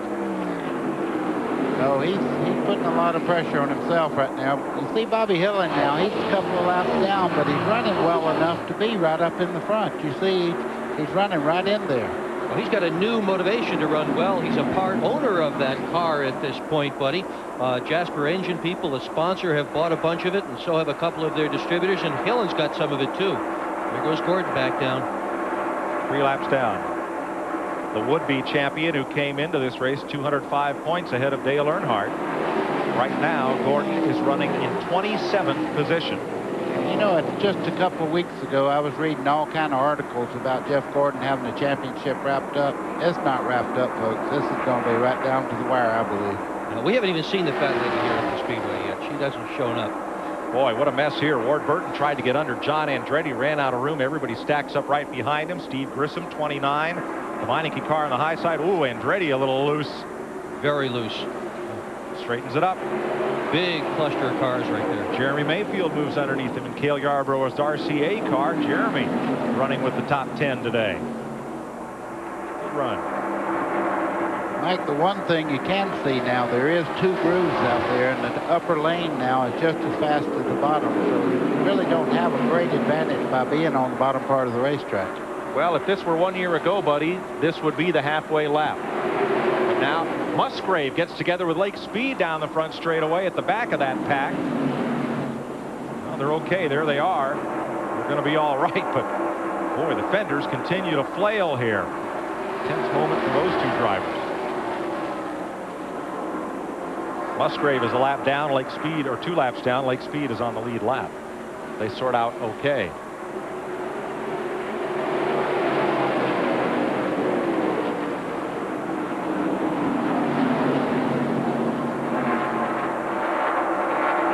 Things start to settle in now. How about Bradbury there right behind Jeff Bodine? He'd only had 9 laps of practice ever here at Rockingham in a Winston Cup car, and he's on the lead lap.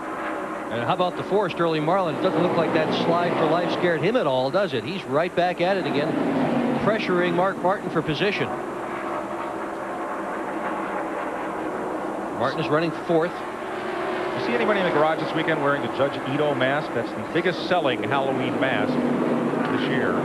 I thought sure somebody hanging around that Kyle Petty car with the pumpkin design would have had that on. No? Haven't seen it. It's not Halloween yet. Martin running in 4th. Sterling Marlin in 5th spot. You know, Mike, we pointed out several times during the race that several of the guys thought they actually had a flat tire. Mark Martin just a little while ago said the right rear was going flat. Well, he ran on and on and on and caught a caution. If he'd have pulled in right away without feeling that car and realizing the tires had gone away so badly, he would have been a lap down right at this point. But instead, Mark is right up in the thick of it, battling with Sterling Marlin here for 4th place. And you know, both of those guys are having their best Winston Cup seasons ever. Mark with 4 wins, Sterling with 3 wins. Mark says that one of the reasons this is such a good season for him, and his crew chief agrees, is that the 4 teams have had to come from so far behind to catch up with the Chevrolets, and they've all pulled together and done it. Billy Engle told Glenn about the change he made on Ricky Rudd's car. It was an arrow kind of change. The arrow is facing the wrong way. Ricky is backing up. Sorry, Billy. But no, Ward Burton just went past Ricky. That was for 8th place, and now Bill Elliott's about to get him for 9th. And you might wonder where that number 94 comes from on Bill Elliott's car. That's for his nephew, who is not doing all that great right now, and we're certainly pulling for him. For Casey. Casey, yep. Had a tough week this week. Going to go to the hospital in Houston tomorrow morning. We all wish you well, Casey Elliott. Used to be his number when he raced. 94. Yep. Joe Nemechek right behind Mark Martin. Nemechek is the 6th place car. Good run for the Burger King Chevy today. You know, we hadn't talked about him, but you can see right there he's just as fast as Mark Martin, and I look for great things out of this boy. He can drive a race car. You see the hood's been up a little bit. I think he got into an altercation earlier in the race. Just in the middle part of the hood there is bent down just a little bit, but he's flying around this racetrack. He's also looking to sign his sponsor this week. Another good reason to have a good run today. Wish him well in that endeavor. And as we watch this, Ricky Rudd drops out of the top 10. Both Jeff Burton and Terry Labonte go past his car. Dick Trickle is on the lead lap, and he's right behind Nemechek.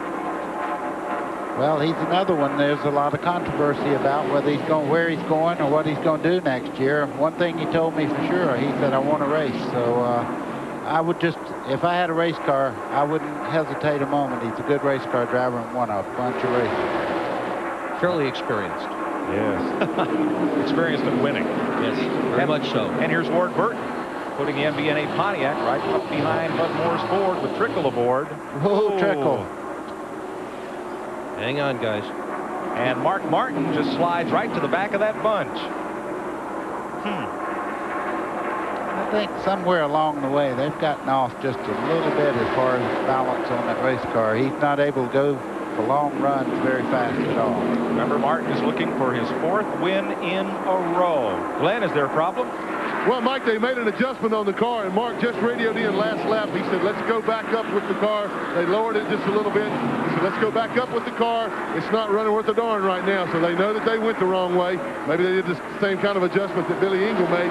Arrows pointing the wrong way, but they're definitely looking to change it. They have just changed the new sets of tires here in the pits that are on the stands that they're going to put on the car. So obviously those tires were aired up a little differently than the ones they had out there. So they're going back to what they had before because Mark is not happy. And I'm corrected, Glenn, 3rd win in a row. He won at North Wilkesboro and at Charlotte. So looking for his 3rd straight win here in 1995. Got 140 laps to straighten it all out. Plenty of time yet to get everything squared away, and they'll certainly have at least one more pit stop before it's all done and over with, maybe more than that. And these guys just keep showing up on camera today, don't they? Ward Burton. Yep, doing a great job. Started 3rd, currently running in 7th. And Dick Trickle. How long has it been since Trickle had a top 5 finish? Not this year. That's right. 10th is his best of the season. That came at Pocono in July. Turn 2, a car in the wall. Is that Andretti? No, it's 31 Gary Bradbury. He was on the lead lap all day. And Buddy can tell us what a terrible spot turn 2 is up there. Well, what happens? You come off there and the car just jumps out towards the wall. Back there in a second. First, Randy, is there a problem with Rick Mast? Yes, there's a problem, guys. He came by the front stretch when that caution came out. No question about it. Rick Mast has dropped the cylinder. Well, I may be wrong now. It could be an ignition, but that car is not firing. So, and man, this team's heart just sunk, every one of them. So they're going to try and take a look at it when he brings it in under this caution. And look who led this lap back to the caution, Dale Earnhardt. So Earnhardt gets the 5 bonus points as the rescue crew goes to Gary Bradbury, who was on the lead lap. Buddy, you were telling us again about turn 2 there. Yeah, what happens, Mike? You run right around the base of the racetrack, and coming off over there, there's a little crown as you start out of that corner, and there's a patch over there. It kind of upsets the chassis, and it just jumps over towards the wall, and it's real easy to get in trouble there. So the rookie Bradbury, who was on the lead lap and had a fine run, ends it up in the concrete. The leaders are pitting here at lap 257, and we saw a few puffs of smoke from behind Rick Mast's car. Let's see what Richard Jackson's team does. They are going under the hood to have a look. Man, I hope there's nothing wrong with that car. Randy? Well, they certainly don't know. They're going to take a look at it. It sounded like a cylinder to me. You know, you have to speculate, look back. You wonder if possibly that missed shift earlier could be showing up now. It's a possibility. We'll just have to wait and see. But, man, these guys are heartbroken. Best run they've had all year. Glenn? Well, we're down to Mark Martin's pits, and they definitely did readjust the car they took out. They put some bite in it a while ago. They took it out this time. 4 tires of fuel. Same thing for Dale Earnhardt. Same thing for Ward Burton. All the cars down here making very slight adjustments. As Billy Engel told you about his car, Ricky Rudd's, they've been adjusting on them all day. But Martin went back to where they were a while ago. That seemed to be the best setup yet. We're going to talk to Steve Mill in a minute and find out exactly what they did. Jeff Gordon comes down pit road with the lap down cars, and Randy, his Rick Mast's car may not even be running at this juncture. They're pushing it towards the garage area. They backed him up. They're going to push him behind the wall. Motor gone, guys. He's probably done. The NASCAR Family Cruise in the Big Red Boat is sponsored by R.J. Reynolds, Image South Marketing, and Laval Corporation. NASCAR fans have the opportunity to make cruise history. Cruise from Cape Canaveral to the Bahamas December 4 through 7. Winston Cup drivers including Kyle Petty, Ernie Irvin, Todd Bodine, Ted Musgrave, and Steve Grissom will participate. The proceeds benefit Winston Cup Racing Drivers Wives Auxiliary. For more information, call the number on your screen. Rick Mast began his Winston Cup career at Bristol in August 1988 in a car owned by Buddy Baker. He hoped to win his first race today and will not. Randy? Well, we figured we'd be possibly interviewing Rick, but we didn't think we'd be back here in the garage area. Rick, we're absolutely sick for you. You had a heck of a race car. Yeah, it's a good car, you know. I don't know what happened. I think it blew up. Tough break for Rick Mast. What do you say? The guys run well all day. One other note here that I have to make. On pit road during that last pit stop, the 2 car of Rusty Wallace had another pit stop that they just didn't feel they got off pit road right. I don't know where they're running it presently on the racetrack, right behind Terry Labonte on the track. Billy Wilburn, all-pro front tire changer, walked off. So Rusty was mad at his pit stop. There were some words exchanged. I saw Billy Wilburn walk back to the garage area. He is now in the 2 truck. We'll go back out onto the pit road. We'll find out who's going to change front tires. But amazing how this new pit road rule has affected so many teams, and certainly negatively for the 2 team.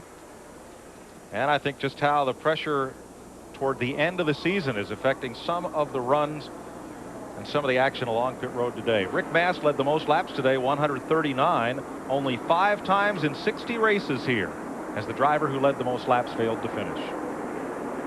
Billy Wilburn is a good one. He's a real good one of the best tire changers ever in Winston Cup racing. Well, tempers flare in this business, and hopefully just temporarily. Yep. We're getting set to go back to green here. The lap count is 261. Make that 262 as they come around. Jeff Gordon 3 laps down, the Winston Cup point leader. But Dale Earnhardt, the race leader, stands to gain a lot of ground in that season-long chase for the championship as we go back to green. Earnhardt leads Sterling Marlin and Dick Trickle in 3rd. Mark Martin's 4th, Joe Nemechek 5th, Ward Burton is 6th. 7th is Ricky Craven, 8th is Bill Elliott, Terry Labonte, and Rusty Wallace 10th. After all these years, if Dick Trickle is auditioning for a deal for 1996, the audition is going very well today. He's the 3rd car. He's on the outside of Jeff Gordon as they go into turn 1 there. Look at Trickle, how much momentum he gets up off the corner. Watch him go down this back straightaway. That car is running. That's the best Bud Moore's car has run this year, I feel. Seat's still open in that car. It's not yet set as to who's going to drive it. Ooh, nice run up front for the lead. Sterling Marlin. On the bottom, hunting the lead. One thing about it, he'll have to earn it. He won't just roll over and play dead there. Wow. Earnhardt fighting him back. You see Jeff Gordon making it 3 wide going in the corner there. And Dick Trickle just about got into the back of Marlin. There was some tire smoke there. I think there was some contact, Mike. That was a bonsai move by Jeff Gordon. Yep. Jeff, I'm sure he wants to get some of these laps back. I mean, he has really been plagued. Every time he stopped today, there's been a caution just moments afterwards. Well, Darrell Waltrip's just gotten back on the lead lap. And that'll now give us 18 cars on the lead lap. Looks like Jeff's a little bit quicker than Earnhardt right now, but boy, they're fighting for the national championship. They have to be very, very careful. Can you imagine if he hit Earnhardt right now and turned him around? Nobody's counting points right now. It's just good, hard racing. Here comes Trickle up underneath Bobby Hillen right behind these two. Nope, couldn't do it in turn 3. Sterling Marlin and Mark Martin also having quite a battle as you watch from Mark's car. See, Sterling's car just danced just a little bit coming right up out of the corner. He may have just a little bit of a loose condition right at the moment, but that may get better as he goes along. Well, we'll see if Mark and the Valvoline Ford can capitalize. Jeff Gordon lined up right on the back bumper of Earnhardt. Going to sit there for a little while. Well, the crowd's loving it. They're standing up. You see him moving to the inside as they come off turn 4. So, buddy, when you make that move on the inside off the corner, do you have the momentum? Obviously, he had it at the end of the straightaway there. There's your answer, but he's up high, and Earnhardt's trying to make a move back on the inside. That's kind of a patent move by the 3-car there of Earnhardt. All right, hey, if you're Andy Petrie, do you tell Earnhardt, hey, if he goes by you, he's still 2 laps down? I don't think you talk to Dale Earnhardt very much. Yeah, I'll bet Earnhardt knows exactly where Jeff Gordon is running. I don't think he needs anybody in the pit to tell him how many laps down Gordon is. I'm sure he's well aware of that situation, and letting him go now is probably a very wise move rather than take a chance and possibly have a jingle here. Agreed. Here's the running order. Your Napa Field standing update. Napa, we keep America running.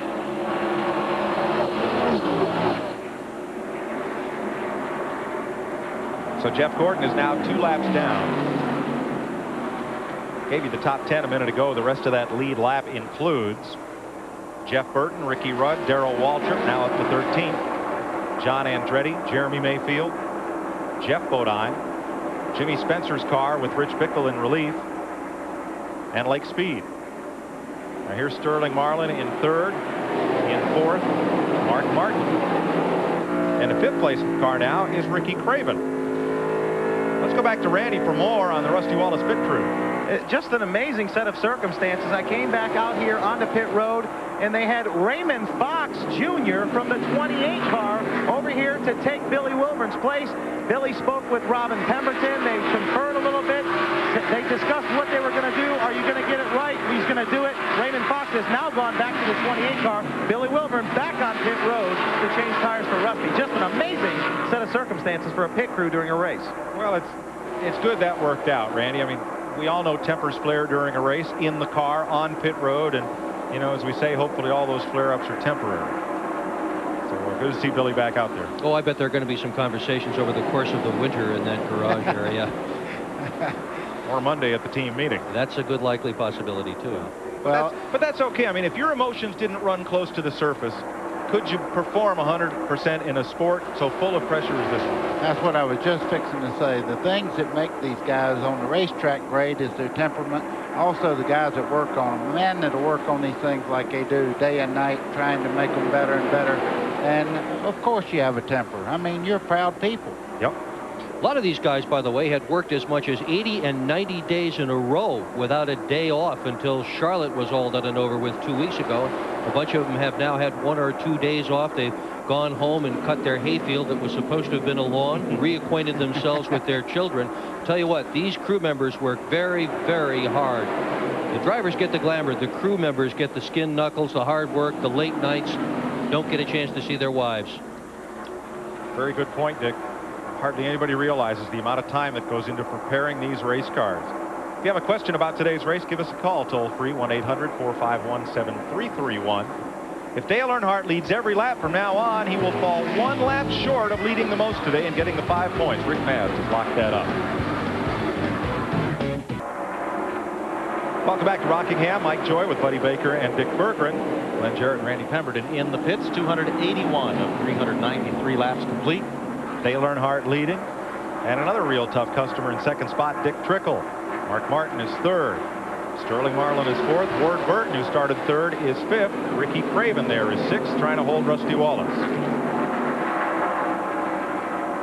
He's not going to do it either. No, Rusty's got the spot. When he goes into turn 1, he ought to just move right on by. There he goes. And Terry Labonte moving up along with Bill Elliott and Jeff Burton. Still, that's pretty neat for a guy who is running this racetrack for the 2nd time, Winston Cup. There goes Ward Burton going by Sterling Marlin for position. 4th place. Bill Davis' car has been strong today. Yeah, it has. In fact, it's been strong since Ward Burton took it over. And Clyde Booth came at the same time. Now, that's a combination. It's a team manager and a driver that all arrived at the same time. Booth says he loves this guy's attitude, this kid Burton. He said that they were going to go off a few days ago and do a test, and Ward just quietly went up to him and said, can you tell me, Clyde, who am I rooming with? Clyde said, son, you're in a good team right now. You're not rooming with anybody. You got your own room. Another young fellow's been doing well today, Ricky Craven. Terry Labonte and Bill Elliott may get past him here, but Craven's had a strong run in that Kodiak Chevy number 41. Give a call to Bill Elliott running in 9th spot. He is going very, very well, too, in a brand new car. And Jeff Burton, Ward's younger brother, moves into 10th place there in the Ray Vestas car of the Stavola brothers, number 8. Ward Burton. The Burtons are all over this place. He's up to 3rd. Well, I bet Bill Davis is jumping all over the pit wall down there. He's really, he has to be so proud of what they've been doing in the past few races. Probably aren't nicer folks in racing than Bill and Gail Davis that own that team.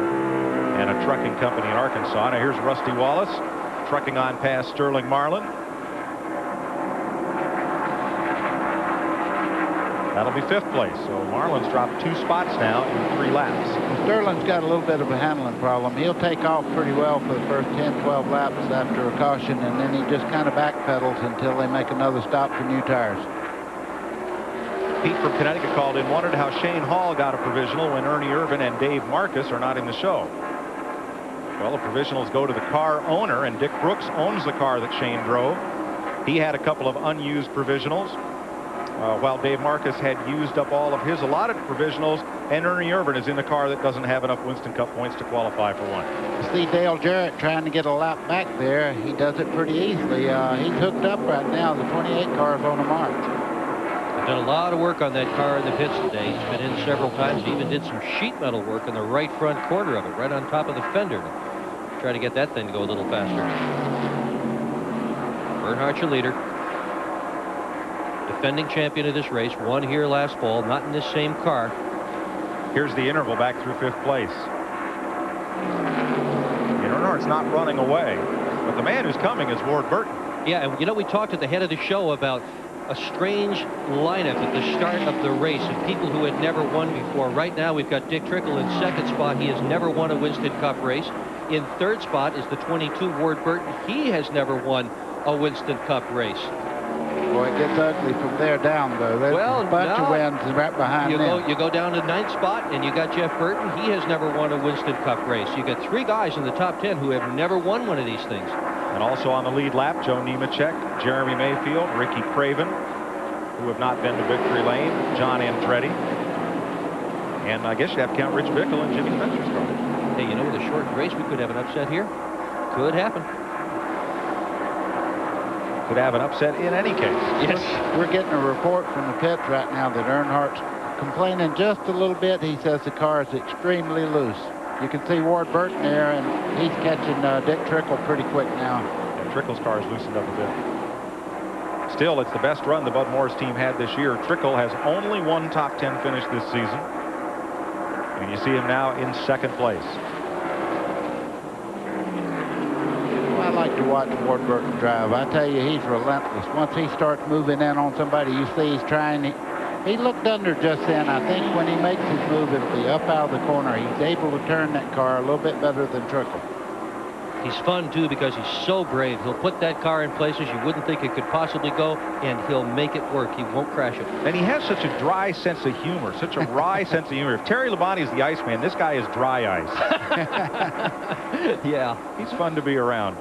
I don't imagine Dick Trickle thinks so right now. He's trying to take 2nd spot away from him. He's looking on the bottom side.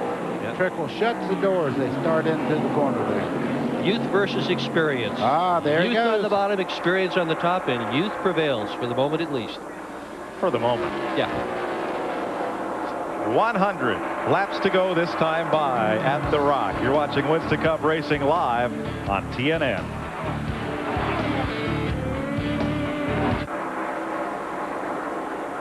Ward Burton has taken the lead here at Rockingham.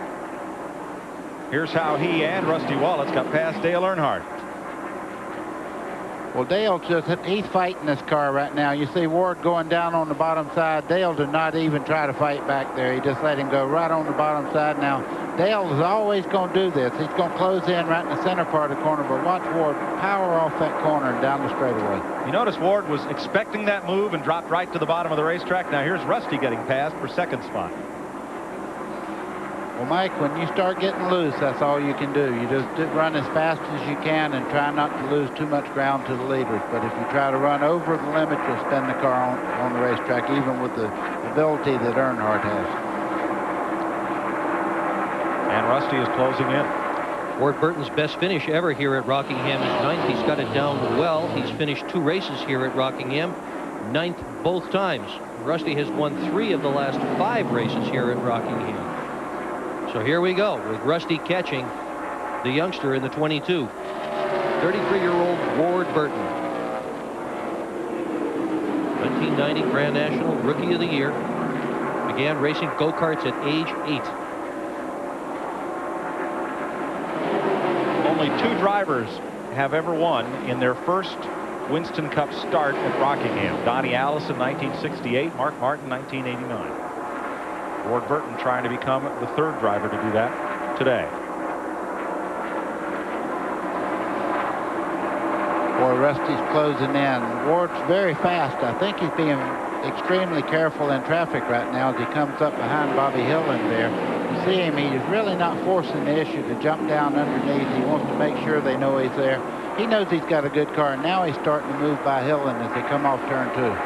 I'm sorry, this is Burton's 3rd Winston Cup start here, so he will not extend that record even if he goes to victory lane. Rusty Wallace may have something to say about that as they close up on Bobby Hillin. Here comes Rusty. Well, I was just watching that 2 car. He's getting tremendous forward bites. The center of the corner is where he is absolutely flying. When he gets back on the throttle, watch him close in as they come up out of the corner here. He is running. Here he comes. Wallace on the bottom looking for the lead. Ward Burton has to give him the low side. Oh, black on black.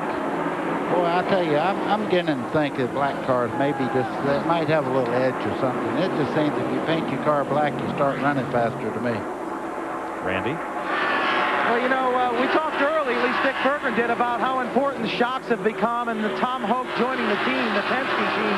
Talked to Rusty this morning. He said, we absolutely have the best shock package that I have had in my career here at Rockingham. He said, if we can get some long runs, he said, we're going to win this race. He said, so Robin and Tom Hoke have worked hard on these shocks, and it appears to be paying off. If it goes green flag, he's going to be tough to beat. You know, I agree with Randy on that, but one thing I do have to remember, he backpedaled the 31st at the first part of this race, and then that great communication between he and the crew chief, Robin Pemberton, they have dialed this baby in as they went along in the race today, and he is just absolutely flying right now. I'll tell you what that's all about, buddy.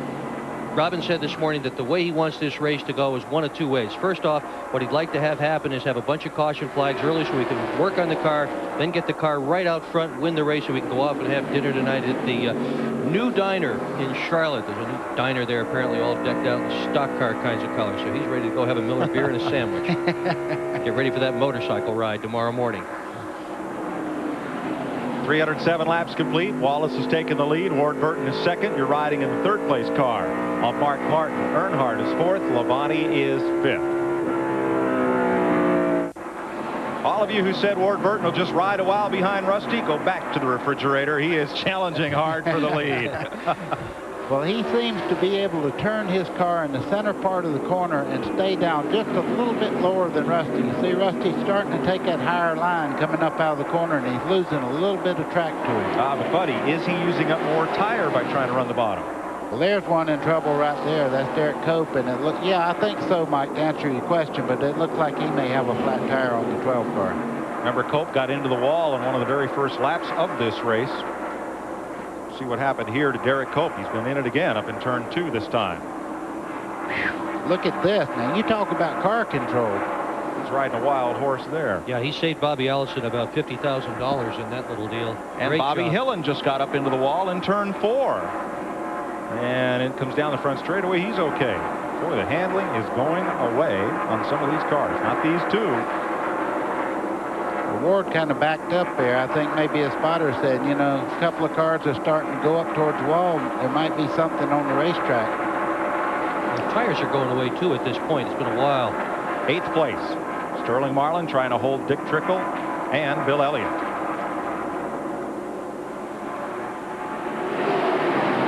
That's Hut Strickland in the green car there. He's a pole winner, but he had a wreck early in the race. For those of you that didn't see it, got it backwards into the wall, and he had to replace all the inner panels. He's many laps down right now. 6 laps in arrears. Hut Strickland.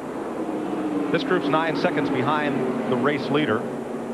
And we're looking at pit stops in about 8 or 10 laps, folks. So let's take another break here so we can bring pit stops to you live under green just a few laps from now.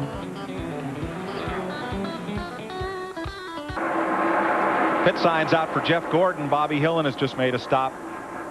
Gordon not having the best of days, as now looks like Dick Trickle, Jeremy Mayfield, and Bill Elliott will go at it here. And Darrell Waltrip takes a spot from Dale Earnhardt. Move Waltrip up to 6th on the board. Not yet. Yeah, he got him. He got him. Now, DW was a lap down. Remember, in the first 30 laps, he went from 8th to 38th, and he has fought his way back to 6th place. You know, he knows how to run this racetrack very well, and I'm glad to see him have a good run. He needed one. At Dover, he couldn't even get out of the way. No. He was so bad off there, and now he's running quite well. Jeremy Mayfield just moves past Dick Trickle. That'll put Mayfield into the top 10. As now Trickle battles with Joe Nemechek for 11th. Trickle's car has obviously gone away underneath him. He had been all the way up to the front of the pack, and he's just dropping positions lap after lap here. And Jeff Gordon has just come out of the pits, but is he coming back up to speed? Yes, he is. Okay, he'll be all right, but he's now 4 laps down. Musgrave going to put Trickle away now. Musgrave off the lead lap. He is make that 2 laps down. 70 to go here at Rockingham. We move on to Phoenix next week, and you'll see that live on TNN. Leader in the pits, Rusty Wallace and Ward Burton both come in. Randy is in Rusty's pit. Well, we don't have to tell you how critical this pit stop is for both of these teams. Rusty had just radioed the guys and said, guys, just like Buddy, you said, the car is running better in the high groove, plus it's easier on the tires up there. Billy Wilbur not having any problem on the right front. Left side's coming off. Robin sticks the left front tire on. Billy tightens them up. Tightens on the left rear as well. Good pit stop for the 2 teams down the way. Glenn? Well, Randy, I'm down in the 22 pit. Ward Burton has just come in. The right sides are already on. The left side's going on right now. Great run today for the MB&A Pontiac. He's down and away. Rusty just barely beats him as they go off pit road down here at the end, but it was close. Good pit stop by the MB&A Pontiac. Up at the Wallace pit, Robin Pemberton walked around and gave attaboys all around. That was the kind of stop they needed under green. Kyle Petty has stopped out in the middle of pit road. Actually, he was waiting for Terry Labonte to get out of his pit stall before pulling in. Nice move by Kyle. Didn't want to balk Terry. Glenn is in Earnhardt's pit. And also, Mike, 4 times, a little bit of trouble there. The NASCAR official is talking to Andy Petrie. I don't know what it's all about. I'm going to find out. I'll get back to you. It looks like they're going to bring him back in. We'll check this out and get right back to you. Well, it looked like the official was motioning to hold him. And we'll have to check and see what happened. Now, Kyle Petty out here got himself up and into the wall. Boy, while following John Andretti. Hit. Yes, it was. Smashing pumpkins, our producer says. Bet that car will be silver next week. Well, no, Halloween is next week. Who knows what it'll look like. I'd paint it back, I think. It's really not becoming. Well, now you made the point about black cars, how there must be something to this black car thing. Linda called from Long Island, said, do the car owners have a say in the color of the car or just the sponsors? You owned a race team. Sponsors have everything to do with any color. You really don't have a choice. If they said make it green, purple, and red, and you said, I don't think that'll look good, they said, too bad, that's what we're going to do. Official still talking to Dale Earnhardt's crew. Well, if the sponsor says, we're going to give you $4 million, we'd like the car to be blue, what would you tell them? Boy, it'd be blue before they got their mouth shut. Well, Jeremy Mayfield in the red car, Cale Yarborough's RCA machine, is the race leader. As green flag pit stops continue, Mayfield stays out. Going to lead a few laps here. This is going to be one of his best runs of the season. Jeremy's best finish is 8th at Pocono in July. And looks like he'll pit this time as Rusty goes past. Nope, going to stay out there. Whoa! Look at this. Ward Burton on the bottom, and there goes Rusty Wallace on the outside. Now they're back on the lead lap, but just barely. Mayfield had a lap to himself because he is the only lead lap car that has not pitted. Mark Martin almost got into Mayfield on the back straightaway. And Jeremy, I thought he was going to pit this time, but he continues to stay out. If he can catch a caution, there will be just 5 cars on the lead lap because Mark Martin and Terry Labonte have both just gotten by Mayfield. Boy, I tell you, that's a big gamble at this point, though, because if it stays green, these guys are eating up the real estate. They're half a straightaway ahead of him in just one lap. Yeah, it's a hero or zero move. If you stay out and catch a caution, it's the right strategy. If you stay out and everybody comes around because they've got fresh tires, it could be the wrong one. Now, it was 1992, the last time Cale's car scored 2 top 10 finishes in 1 year. Jimmy Hensley was the driver. Jeremy's looking for his second top 10 this season. And Earnhardt is still on the racetrack, so whatever it was that NASCAR was concerned about, Let's find out. Glenn. Earnhardt is going to come back in, we're told. Let's check with Glenn. Well, they're saying it's that judgment call again. What we saw at North Wilkesboro, they're saying that lug nuts were left loose, and they're going to bring him back in and have him to tighten the lug nuts, but crew's telling him to keep going. So they're still in discussion right now. There is a major discussion going on down here, guys, right now. I mean, there's 3 NASCAR officials and all of Richard Childress's crew. They're telling Dale to keep going now until NASCAR black flags him. So they're not going to bring him in until they absolutely have to. Andy Petrie is standing by with an air gun to tighten those lug nuts, but they're saying that they are not loose. There's the black flag right now. Now he has a couple of laps to obey that. But what bit Ricky Rudd at North Wilkesboro now will bite Dale Earnhardt. Loose lug nuts. They have an inspector assigned to every couple of cars along the pit lane. That is, an inspector covers more than 1 car usually. And one of his jobs is to make sure that all those lug nuts are tight on the pit stops. If one pops off, they determine that that's a safety issue, and they will bring the car in. They did it to Ricky at Wilkesboro. And it's a judgment call only in that if the official sees it, he's to call it. They can't watch everything every time, but if they see it, they are to call it. Well, Mike, this is tragic because he has 4 laps, and they pull the card on it, and he just rides around from then on, so he'll be coming in right away. Right now. Earnhardt hauls it off turn 4. Comes in the pit lane. Now the official did try to come around and hold the car for the loose lug nuts before Earnhardt pulled out, but Dale was gone and out of there. So now they're bringing him in to tighten things up. Here's Glenn. Well, guys, they're saying that the lug nut is off, and they have employed a photographer. They took it. Andy Petrie took a camera with him, and there is no lug nut off of it. The crew was exactly right. They took a camera out there with them to take a picture of it. There was no lug nut off of it, and that's why NASCAR brought it back in. They're saying it wasn't loose, that it fell off, and it did not. Well, as we watched at last night's World Series game, there were some called strikes that from a different angle were balls and vice versa. Wow. And you have to trust the judgment of the officials to do their job as best they can. That was the call that was made. And this time it went against Earnhardt. Do the best you can do. That's it. So, up front and for the lead. Ward Burton once again has it. He's up high, and Rusty wants it. Rusty's got that lower line right now. Turn 2, in the wall. Elton Sawyer. Kind of ruffled the Owl's feathers there, and he's going to be able to continue around and get to the pits. Sterling Marlin and Darrell Waltrip battle for 6th place.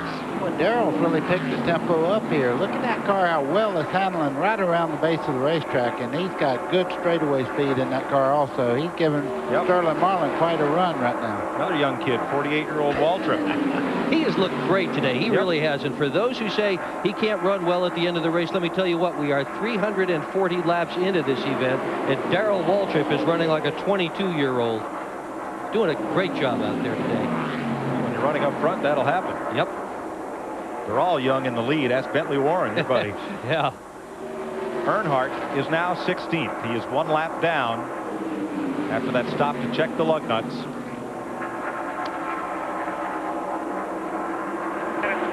This is for 6th spot.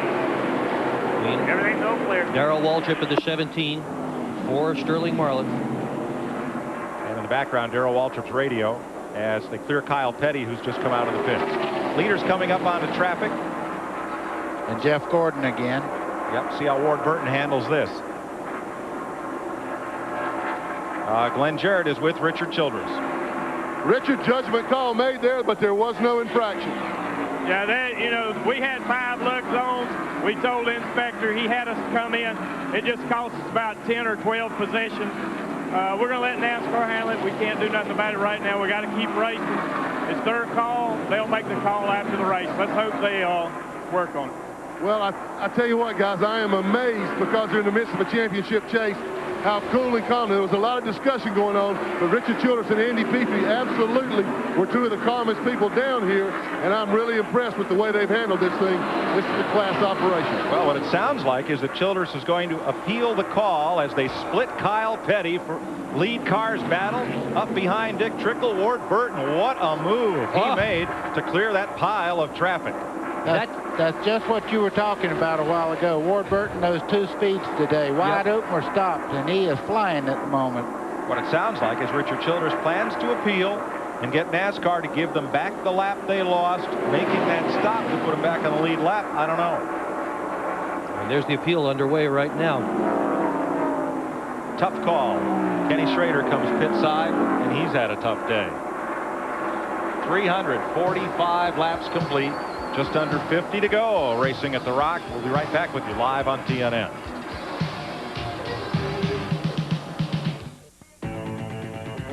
Today's exclusive coverage of the ACDelco 400 on TNN is brought to you by Napa. We keep America running. And by Ford and your Ford dealer. Have you driven a Ford lately? Well, there's going to be a big collective sigh of a whole bunch of lungs here as people get their breath. Ward Burton and Rusty Wallace again just ran through an unbelievable pack of traffic. Dick Berggren said that has great possibility of being a bad wreck here. 3 deep, and they managed to get through that somehow or another. Just a testimony to the skill of the drivers, because that was extraordinary. Ward Burton came in on top of all of that in the 22 car. Never has won a Winston Cup race. Looking for his first win ever here. Yeah. Well, never so far. He will. Whether today is the day or not, he will. I think he will. Let's show you what happened there in break. Look at this pack of traffic. Robert Presley, Steve Grissom, just ahead of the leaders. Trying to get by Mayfield, and whoops, up you go. That is no man's land up there. As high as Ward Burton was with the 22 car. Yeah, that's the Harry Gant groove, and Harry's retired. Yeah, so it's all... And so is that groove. Yeah, so that's all loose tire debris up there and all kinds of things you wouldn't want to be anywhere near, no matter where you were running, but running for the lead, running for the win. I'm watching Rusty Wallace. He's starting to use that high groove to an advantage again. He's letting the car drift in, kind of diamond the center part of the corner, and he is... down the straightaway, he is so strong that that's where he'll make his move. It looks like he's gaining on Burton right at the moment. Yeah, Rusty's done a lot of his passing coming off turn number 4. Getting a run, dropping to the bottom, and coming off the corner. Mike, the other thing he's doing, he's really giving his tires a break by going up there and not pinching the car through the center part of the corner. When he goes up, he's really got an advantage right there. He passed Derek Cope in straight arrow 4. Rusty right there. Look at Rusty's gloves as he turns the wheel, takes an extra little bite out of the corner there in the center, and then comes off the turn. Well, if it comes down to 10 laps to go and there's a lot of lap over traffic in front, Ward Burton looks unbeatable to me. I tell you what, he made some moves today that absolutely set you right up in your seat. And that are a little surprising given his level of experience versus Rusty's. He has made the right move on each one of these packs of traffic. Mike, the one thing that I will tell you, anybody out there is a good race car driver. They don't get in the Winston Cup by being a bad race car driver. They're a champion somewhere before they ever come here. So you don't just walk in here and say, I want to be a Winston Cup driver. You work your way in. But the guy that's running in second spot has won 41 times. This is his 360th start. And there is a lot of skill, a lot of experience there that Ward Burton just doesn't have. 35 to go. What Ward does have right now is the lead. And a great race car and a good crew, you know. Yes. They come in there with Rusty a while ago, and everybody knows that Rusty Wallace has a great crew. They come in together, they left together. So that's a good testament for Bill Davis and his crew. All right, John from Illinois wants to know, why don't they run carbon fiber brake rotors like Indy cars and Formula One cars do? Dollars. They cost too much money. Right. NASCAR has done a really good job of keeping the cost of this series down, and there are a lot of technological advances, if you will, that could be on these cars that NASCAR has just said no, they want to keep it affordable. Exactly. Up front, driver Ward Burton, car owner Bill Davis, crew chief Chris Hussey are all looking for their first Winston Cup win. Will today be the day? Stay tuned. Today's exclusive coverage of the ACDelco 400 on TNN is brought to you by Pep Boys Automotive Super Center. Welcome back to Rockingham. Mike Joy with Buddy Baker and Dick Berggren. Glenn Jarrett and Randy Pemberton on pit road today. The leader is Ward Burton. Here is Dale Earnhardt presently. Earnhardt is 14th, one lap down after being called back into the pit to replace a missing lug nut. It wasn't missing. Glenn, what was the story? Well, Mike, the deal on it was with the Richard Childress' crew paint their lug nuts on the face of them day-glow orange. And they had one lug nut. You can see on the tires here, if you can see this, how that the orange day-glow paint, you can see those real easily. Well, one lug nut was glued on that wasn't painted. And so when the gun came off of it, the official was looking at it. He didn't see the day-glow paint. You can see how easily he thought that the lug nut was not on there. I mean, it's easy to see how the mistake was made.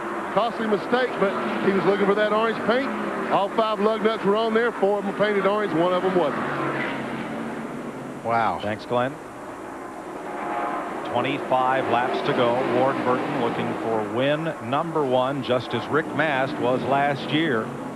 Earnhardt won it last year. That won't happen today, but Rusty Wallace, Mark Martin, Terry Labonte, or Jeff Burton might. Well, I'm watching Ward Burton right now, and he's stretching the lead on Rusty Wallace at the moment. I don't know what he's doing. When he gets in traffic, he absolutely flies, though. His crew chief, Chris Hussey, has been named the Western Auto Mechanic of the race. Fitting honor. Wonder who'll get the Goodies Headache Award. We got a lot of candidates for that one. Bobby Hamilton's one of them. He's back on pit road for right side tires on the STP Pontiac. It'd be easier to list who has not found their way into the wall or into another car today. Well, Dale Earnhardt's not in the running. I don't know who he is. Right. You know. Here comes Rusty. Now, in real heavy traffic, it seems that Ward Burton can move away from Rusty just a little bit. Rusty said in an interview that I did earlier today, patience is a very, very important part of running here at Rockingham. So maybe he's using a little patience right now and letting Ward open up holes for him as they go through traffic. Let's put Ricky Rudd a lap down. Pontiac looking for their 4th win in the last 6 races here at Rockingham. Rusty's won here 3 times. Caution is on the speedway. As John Andretti comes down pit road, what happened? This will be one very critical set of pit stops for sure. Who will get out fastest? There it is. That's the caution? A drink bottle? No. Man. That's way down. That was tossed out of somebody coming out of the pits. That's way down against the fence. But the caution is out.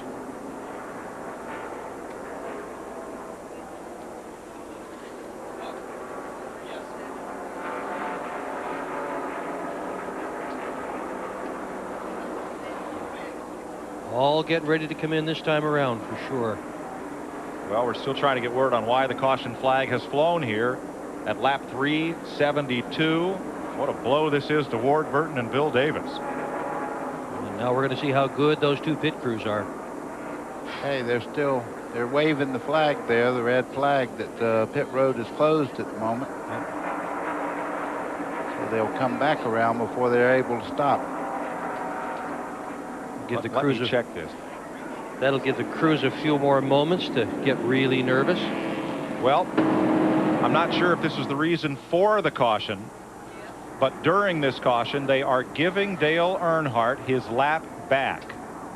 I'm not sure if this is unprecedented, because while it does correct the penalty that was given to the Earnhardt team, that was perhaps a mistaken call, does it not penalize the cars running in the front positions? Because now, if there's pit stops, and surely there will be, they'll lose their positions. This is a very odd set of circumstances here with 20 laps to go. So Earnhardt will go into line, and that's why pit road is closed, to give him back his position. Now they're telling him to move in behind Darrell Waltrip in 8th place. Now that's ahead of some of the cars on the lead lap. Well, this is very surprising, to say the least. It will be a single file restart, and nobody will be allowed to pit. So that answers my question. It does not take away the advantage that Ward Burton, Rusty Wallace, and the other teams have built up on the racetrack. It does take away distance. Well, does it correct one problem and create another? I don't think so, Mike. I think what they done, they corrected a problem they had on the racetrack, and everybody got a little rest, and everybody's got the same amount of wear on their tires, and now they go at it.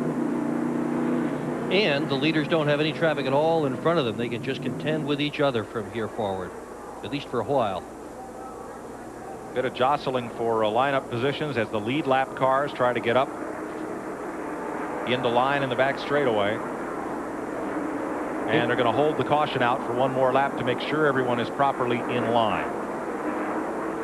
Interesting call. It will be very interesting to see the letters to the editors in this week's papers. How will the fans view this one? Okay, I see. You see the guy right down in this turn down here with the flag. That means the pit road is closed. It's a red flag with stripes on it.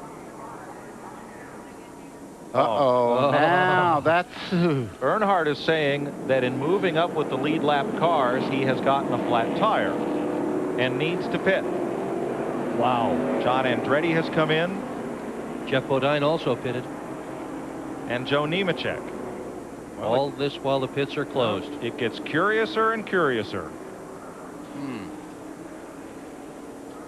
And we're on one to go once more.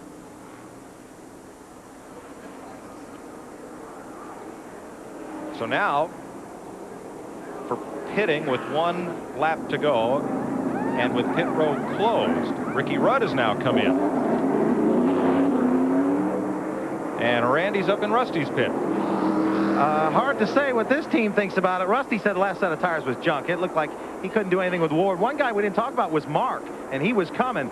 But I mean, his confusion down here on pit road. Teams want to pit, others don't. And they're getting ready to go back to green. I don't think Rusty can do anything with the 22 with the set of tires. We'll see now. That's Bill Davis, who was yelling at the NASCAR official. No start. Oh, my. They did not restart. That's Bill Davis in the MBNA suit. Not a happy camper. You see him shaking his head no. And Jack Roush, I see right down there with the fedora. Steve Meal also expressing his displeasure. And apparently the caution was waived to correct the Earnhardt situation, get him back in line with the lead lap cars after being penalized mistakenly. There's probably no easy way to sort that out. They're going to be talking about this one for years. Years and years. And it looks like a number of the teams. Here's Dale Jarrett on pit road. Pit road is still closed, and we are still under caution. We'll be back and try to sort this out for you right after these messages.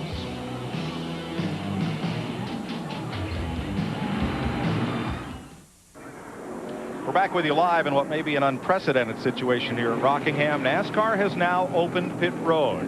Any team that wishes to may come in and make a pit stop. And because of the way all of this is sorted out, what they have said is that when cars come off pit road, they will go back to the position in which they were running at the time the caution flag was flown. Now, every team has gotten the chance to take on tires and make a chassis adjustment and make their car the best they can. So that's good. The teams that stopped, including Jeff Bodine when pit road closed, will get their position back. That's good. Earnhardt gets back on the lead lap because he was unfairly penalized. That's good. The questionable thing here is that now people aren't running the way they were running when that caution flag came out to sort all this out. So Ward Burton will be in the lead, but does he have a winning race car at this point? Rusty Wallace will be in second, no longer has that disadvantage with the odd set of tires. They'll line up the field, and we'll see what happens and get comments from all the folks on this broadcast about it right after this.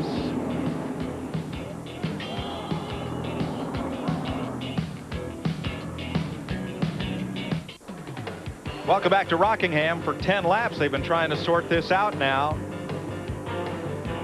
And the man who owns the car that was leading when NASCAR dropped the caution to realign the field is with Glenn Jarrett. Well, Mike, as you said, Bill Davis, one of the nicest guys in all of auto racing, one of the nicest guys I know, and an unusual, even bizarre set of circumstances. Bill does this call at letting everybody change them, lining them back up to where they are. Does that make things right? No, I don't think you can make it right. I mean, I sympathize with the three because they got a real raw deal. But I've never seen NASCAR in the middle of a race correct or wrong. I don't see how you do that, and I don't think they've done it now. You know, we were feeling real good about our chances. There was a lot of racing left, and there's still a lot of racing left. But we liked where we were. You know, guys have done a great job on the on pit row all day, and Ward, of course, has done a wonderful job driving the car, and we were feeling real good about his first opportunity to win a race. But you know, however it ends up, we've had a good day. Yeah, but you always take a chance when you change tires. You never know. You might get a mismatch. Oh, yeah, and we've done that all day. We've been off and on our tires. If you remember, we went way back. We lost 8 or 9 seconds to the leader one time with a bad set of tires. Good tires, they just didn't fit the car real well right then, and we may be in that situation again. You know, we had a real good set of tires on the car, and we're feeling good about our chances, and I don't know, it's tough. Well, it is tough, but I tell you what, this man's handling it with class and grace. These guys are just hoping that this set of tires is as good as the one they had on before. We're going to find out here shortly, I hope. Thanks, Glenn. They had the black flag board with Rusty's number lit up. Randy, what's that about? Hard to say, guys. Now they have stuck the 10 and the 9 in between the 22 and the 2. I haven't gotten a clear understanding as to why yet. I'll try here momentarily. Well, Randy, the 10 would be on the tail end of the lead lap, but I'm not sure about the 9 car. Mike, that might have been the way they were running just as the caution come out. Those 2 cars might have been in between Rusty and the 22 car of Ward Burton. They are now lined up. Gail Connor, who lap charts every lap for every TNN race, tells us the cars are aligned on the racetrack in single file exactly as they were running when the caution was waved. Those 2 lapped cars of Ricky Rudd and Lake Speed were between Ward Burton and Rusty Wallace. So it appears to us that NASCAR has done everything they could to recreate the situation on the track at the moment the caution flag was waved. 1 to go. Down finger restart means it'll be single file. And now there will be just 9 laps left. Wow. I guarantee you, I bet Ward Burton's heart's beating like every time that motor turns over, he's getting boom, boom, boom, boom, boom. He's got to be excited, and that was the best way to redo this. They couldn't let them just get bumper to each other like that. They had to recreate the situation just as it was. Bill France is in the NASCAR booth. So is Mike Helton, Vice President for Competition, Gary Nelson, Winston Cup Director, Ray Hill, who runs the Busch Series. And they have worked this scenario out to try to be as fair as possible to everybody. Randy? Well, as you know, early on, Earnhardt's team asked if they could lead a lap to Rick Mast. I think that was obliged, possibly not. Here's what happened. The 2 team has asked the 10 car if they may move over. Absolutely not. They're not going to do it. So Rusty's in for some trouble here. Ward could go to victory lane easily now. We have a restart coming down the front straightaway right now. And Earnhardt did lead a lap. Green flag, Ward Burton taking off in quest of what he hopes will be his first Winston Cup win. He's got to run 9 circuits to do it. Rusty Wallace pulls down on Lake Speed. Lake Speed moves over. Rusty gets past. Rusty did not get a good restart there, Mike. Not at all. He did not. He was not on Lake Speed's bumper, did not take off well. Then there's a good gap now. You just see it right there in your screen between the leader, Ward Burton, and Rusty Wallace. You got to feel for Rusty, but you got to feel for Ward Burton and Bill Davis. They were leading this race handily with 30 to go when this correction caution came out. Mark Martin rides in the 3rd spot. Terry Labonte is 4th. Jeff Burton is 5th. Wow. Boy, Ward Burton is flying right at the moment. He got such a great start, and he has about a 7 or 8 car length lead over Ricky Rudd, who's currently showing second on the racetrack, but he's back way down in the rundown. Rudd is 1 lap down in 13th position. Here's Ward Burton, the leader. His brother Jeff is 5th. And John Burton, their dad's going to be one happy fella today. And I bet Ward Burton is holding his breath as if every lap he is running right now is a qualifying lap. He is trying to put together the best laps of his entire racing career. Concentration at the foremost. 2-second lead. His car owner, Bill Davis, got into racing thanks to Mark Martin's dad, Julian. He says, you need a hobby, you need a race car. So he got a Busch team together. Mark drove the car. Mark got out. He said, there's a young fella you ought to put in this car, Jeff Gordon. Jeff Gordon drove for Bill Davis. Jeff Gordon left for Hendrick. Bobby Labonte drove for Bill Davis. Bobby Labonte left for Joe Gibbs. Randy LaJoie, and now Ward Burton drives for Bill Davis, and he's going to try to drive it to victory lane, and everybody in racing would like to see Bill Davis get there. Amen. And I tell you what, they're tussling for positions right behind Ward Burton. He jumped out to a substantial lead, but just behind Rusty Wallace is Mark Martin, and he's closing in. So they're fighting all the way around the racetrack right now. Sterling and Dale battling hard with 4 to go. That's for 6th place. Now that's your 3rd place and 2nd place men in the points. And just ahead of them, Mark Martin, who's 4th in the points.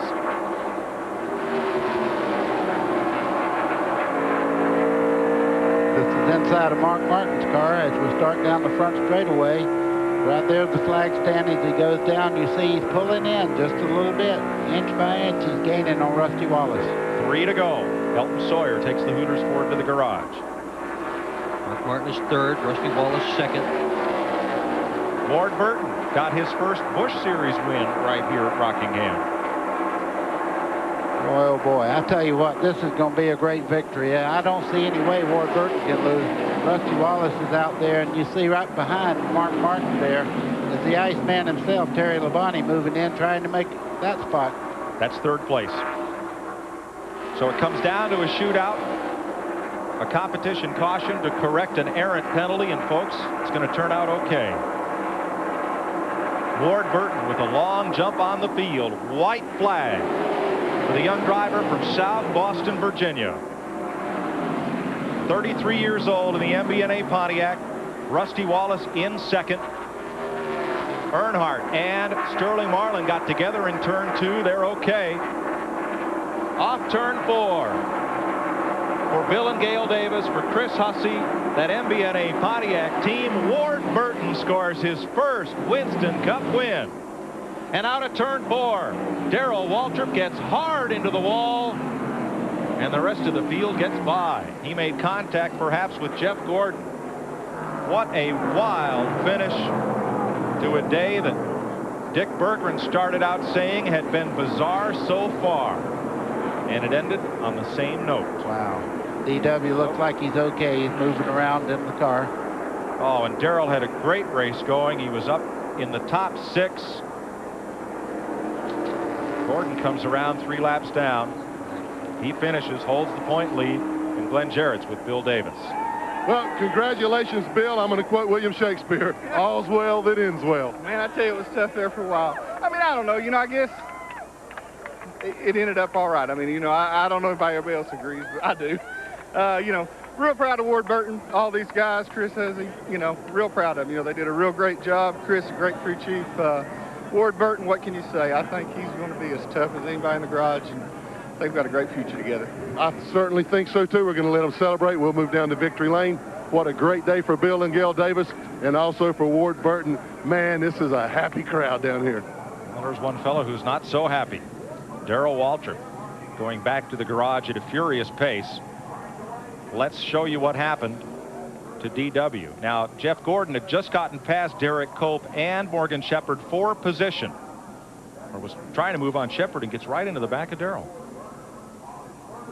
4 cars all together there. Mike, that looked like Morgan Shepard and Darrell might have made a little contact, and Jeff Gordon come along there and got into DW, but it really didn't look like Jeff Gordon started the whole thing. Buddy, we'll try to take another look at it, see if we can get it earlier up and see if there was an initial contact. But Darrell's car is used up. Big wreck. He had been running an 8th spot. Never made it to the start-finish line. Almost. Randy Pemberton's with Dale Earnhardt.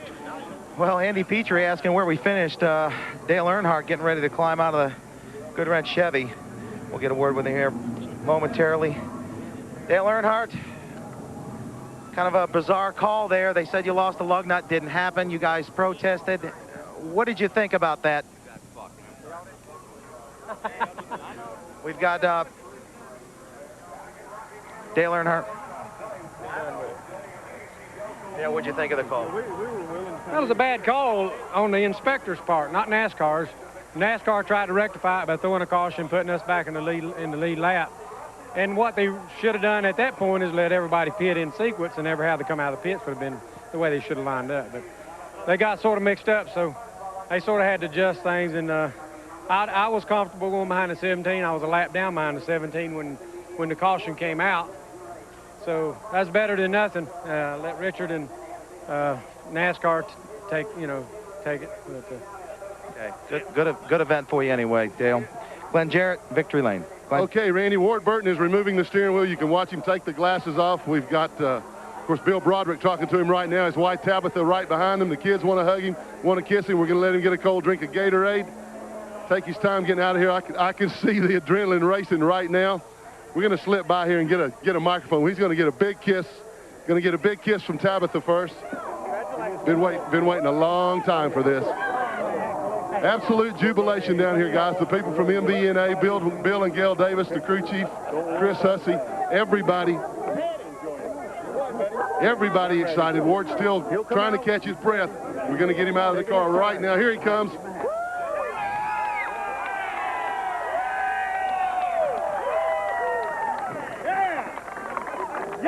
Okay, Ward, first of all, man, I've known you a long time.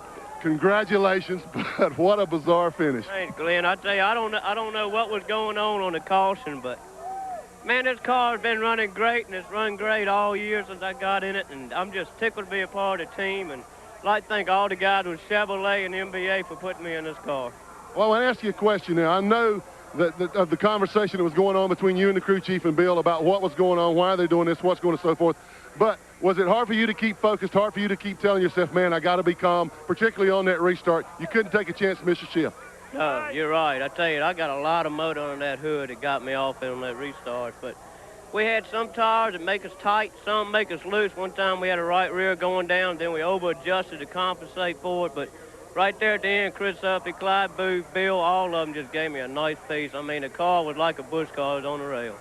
All right, you had to really feel good about the way things were right there at the end. You were racing some of the best in the business. Rusty Wallace, those kind of guys, and you beat them. I got one of the best teams. That makes me look good.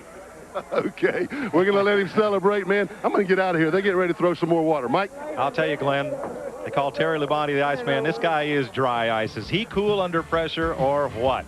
Ward Burton goes to victory lane after a bizarre day at Rockingham.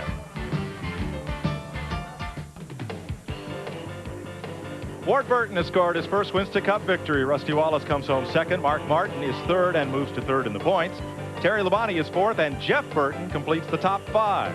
Sterling Marlin is 6th. Dale Earnhardt is 7th. Ricky Craven moves up to 8th with the Darrell Waltrip crash. 9th is Joe Nemechek, and 10th is Bill Elliott. The Pit Crew of the Race Award is brought to you by Cold Filtered Miller Genuine Draft and Miller Genuine Draft Light, taking the country by storm. Glenn? Well, Mike, you were talking about what a cool customer Ward Burton is. Another guy pretty cool and also successful today is young crew chief Chris Hussey. Chris, on behalf of Miller Genuine Draft, we're presenting you and your guys with the Pit Crew Award for the ACDelco 400. Now, Chris has kind of removed himself from the celebration a little bit here, just kind of taking stock of things. What, you can't believe it yet or what? Well, it'll probably sink in tomorrow. I've been to this thing a couple of times, but you cherish every time. I just got my own special way of I've been enjoying it, and I'll go home tonight and sit down with the family and enjoy it a little more. You guys had to adjust on the car a lot today, but you were always able to get it back up front, particularly when it counted most. Yeah, that's probably where we messed up. The times that we would go backwards, the times that we got back in the pack is when we did make an adjustment. About halfway through the race, Ward said, let's just put it back exactly like we had it yesterday afternoon, the very first set of tires, and leave it alone, because everything we did seemed to really mess it up. So we just put it back just like it was and kept bolting on tires, and he kept driving the wheels off of it. Did you think that last set of tires, were you pretty sure that it would be similar to those that had gotten you back up front? Yeah, we had worked real hard on it, and you know, Ward, he kept questioning us to make sure there's the same, and I assured him there's the same. Even if there was, I'd assured him there's the same. But he stood up in the seat and stepped up to the challenge and did what he had to do. He made us all look good. Well, this whole crew, whole team, particularly led by Chris Hussey, stepped up to the challenge today. Congratulations again, guys. Great job. Thank you very much, Glenn. Today's RCA Pit Strategy Award brought to you by RCA, changing entertainment again.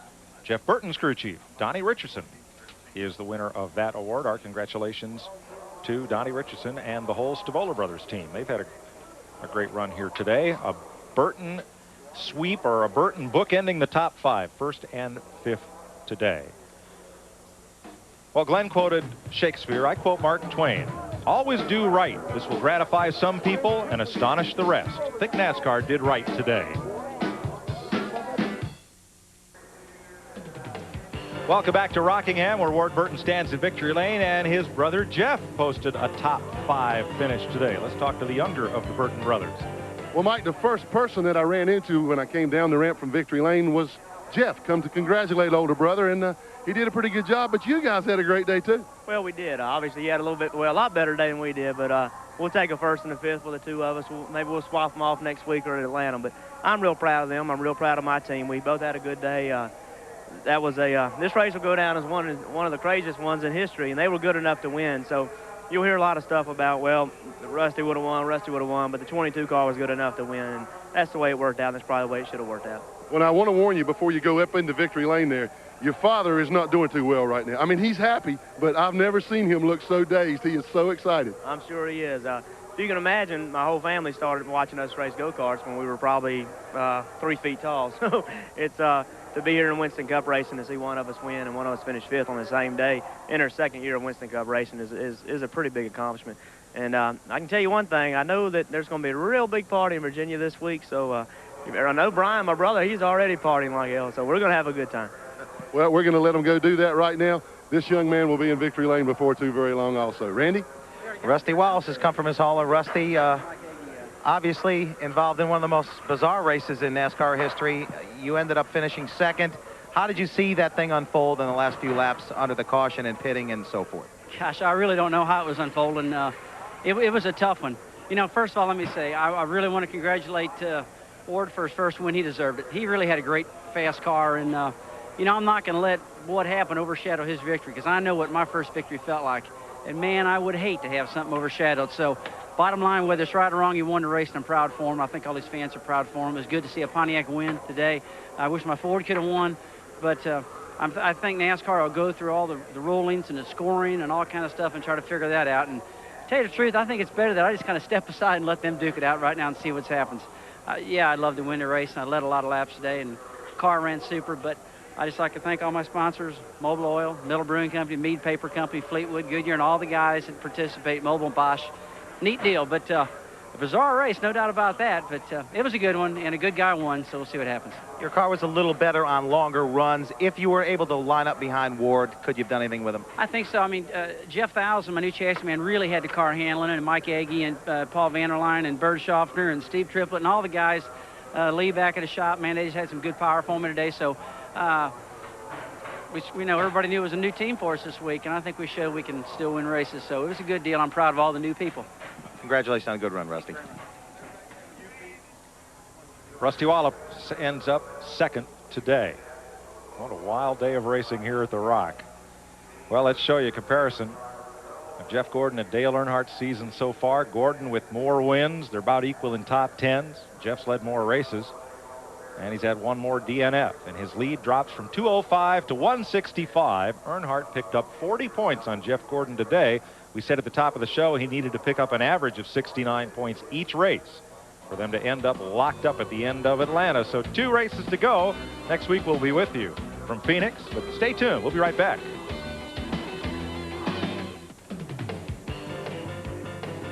Welcome back to Rockingham. Let's meet the 6th place finisher. Led a good bit of this race today. That was Sterling Marlin. Glenn is with him. Well, Mike, he did. Sterling looked like there at one point in the race early on. You might have something for him there. Went to the front and took off, but then it kind of came and went the rest of the day. Yeah, it did. We had a real good car, and the boys done a real good job in the pits, and everything worked good. And we just adjusted wrong on air there one time and got way back. The car was just about a half second off from where it had been, and just fell way back, and we just did run a lap stand. I ain't never seen nothing like that to finish the race in my life. But come home 6th and started 28th, and another typical day here at Rockingham. Well, now, is there really a typical day here at Rockingham now? Well, just slip and slide and just on the chassis all day long. So it's kind of about like an old track used to be. You guys have had an awfully good year. You've been competitive everywhere you've been. Still way up there in the points. Looks like 3rd is going to be maybe where you wind up, depending on how things go the next couple of races. You never can tell these days. But looking back over this year, 3 wins, another Daytona 500 win. I mean, you got to be a pretty happy guy. Yeah, we are. I tell you, the Kodak team has really done a good job all year, and I'm tickled to death with them. And won 1 race last year, 3 this year, and you know, maybe we can win 6 next year, maybe win a championship. We sure try. Well, that was my next question for you. This is the first time that you have ever really been in a championship chase, and you stayed in it for a long, long time. And I know that this year, the experience that you guys gained from this year in that championship chase got to make you feel good about that deal for next year. Yeah, well, we'll just, you know, the year's over, and we'll take and look back where we made some mistakes and try to adjust on them and improve on next year. We finished 14th last year and had a lot better car than that, and come back to 3rd or 4th where we're going to wind up this year. And if we can make the improvements made last year, we should be right there. What about next week at Phoenix? You like that place? I love it. It's, you know, Buddy Joe and them do a great job out there. I love going to Phoenix, and got a real good car to go, so looking forward to getting out there. Well, we certainly are too here on TNN. Sterling will be out there, and we'll look for that number 4 Kodak up front. Thanks for being with us. Thanks. Sterling Marlin had a good run here today at Rockingham, though Mark Martin will pass him in the points, taking over 3rd. They came into this race only 8 points apart. Martin finished 3rd in the race, Marlin 6th, and that's a 15-point difference. Ward Burton, the 4th driver for Bill Davis this year, following Randy LaJoy, Jimmy Hensley, and Wally Dallenbach, stands in victory lane. We'll be right back. Welcome back to Rockingham. Let's go to Glenn with the point leader. Well, Jeff, obviously not the kind of day you had hoped for, but you guys kept digging. It seemed like every time something would go wrong, you get a chance to fix it, bam, it come back up and bite you again. Yeah, you know, that's the kind of day it was. It just seemed like when we wanted the cautions, we didn't get them. When we didn't want the cautions, we got them. Then as soon as we started figuring it out, getting the tires to last longer there at the end, getting the car really dialed in, you know, all that stuff happened with Earnhardt. You know, it was a crazy day today, and I've never seen anything like what happened there at the end. But you know, we can't control what happens out there. We just got to have faith in God and you know, keep praying. And we got 2 more races left, and you know, I mean, it's so easy to have an easy day, and it's so easy to have a bad day, and that's just the way the sport is. What happened at the race there at the end of the race with Darrell Waltrip? Well, everybody thought he was mad at me. I hope he's not mad at me, because I had nothing to do with what caused him to wreck. He and the 41 were racing real hard, just like Morgan and I were racing real hard.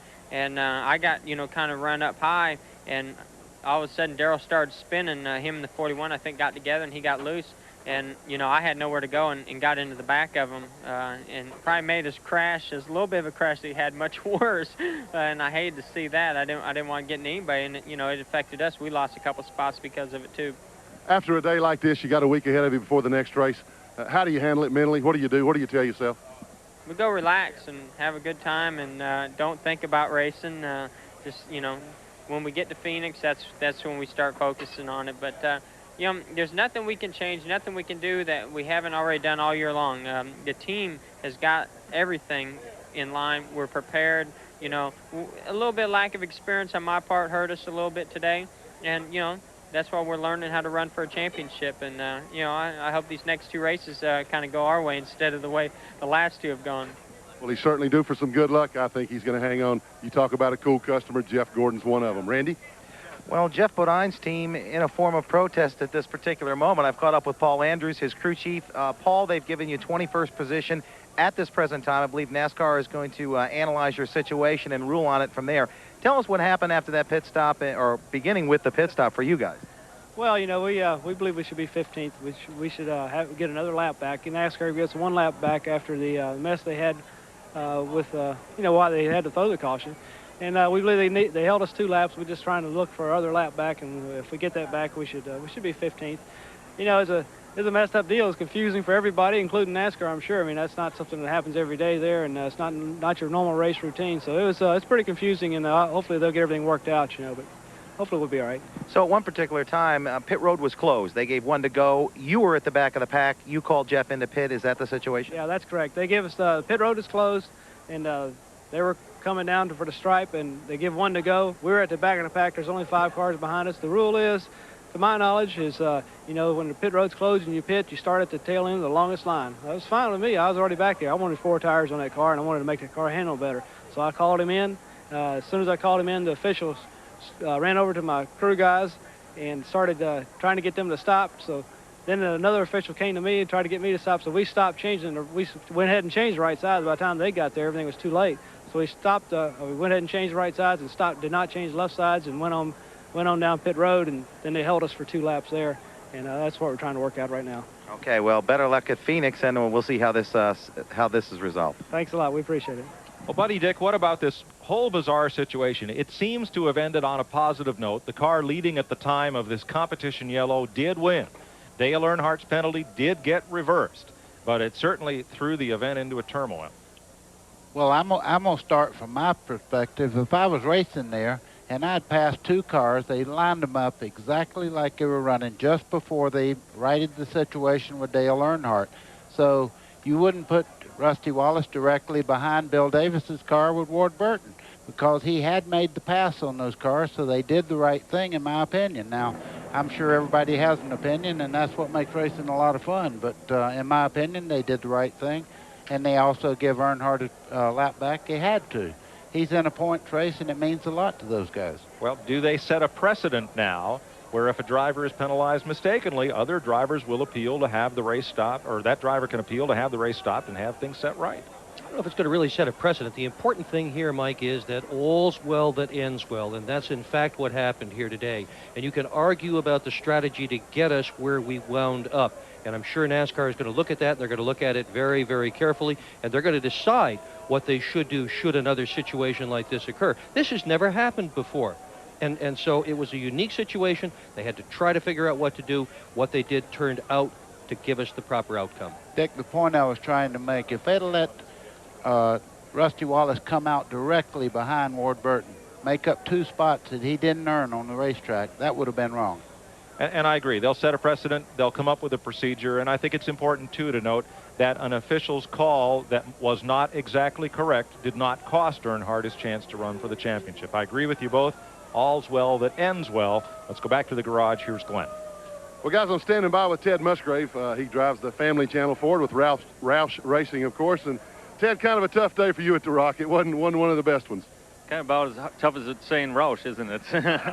Tougher. Yeah, it's been kind of tough. You know, the car started out a little tight, and we worked on it. You know, and took some wedge out, took some air pressure out of the right rear. Or, you know, we just kept adding some stuff to it, and nothing helped until finally we put a rubber in the right rear spring about lap 200, you know, usual. And we got to hit it where we could just run the same laps as the leaders.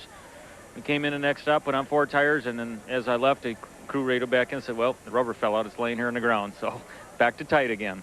It's not my day again. I'll tell you what, guys are working hard, you know, and I just keep having these little things happen to me. But as long as it happens to me and I run here and Mark can keep running in the top 5 and go for the championship points, that's okay. You know, like I say, we're going to just keep battling here. We got a lot of things to go on. You know, Phoenix is coming up, Atlanta.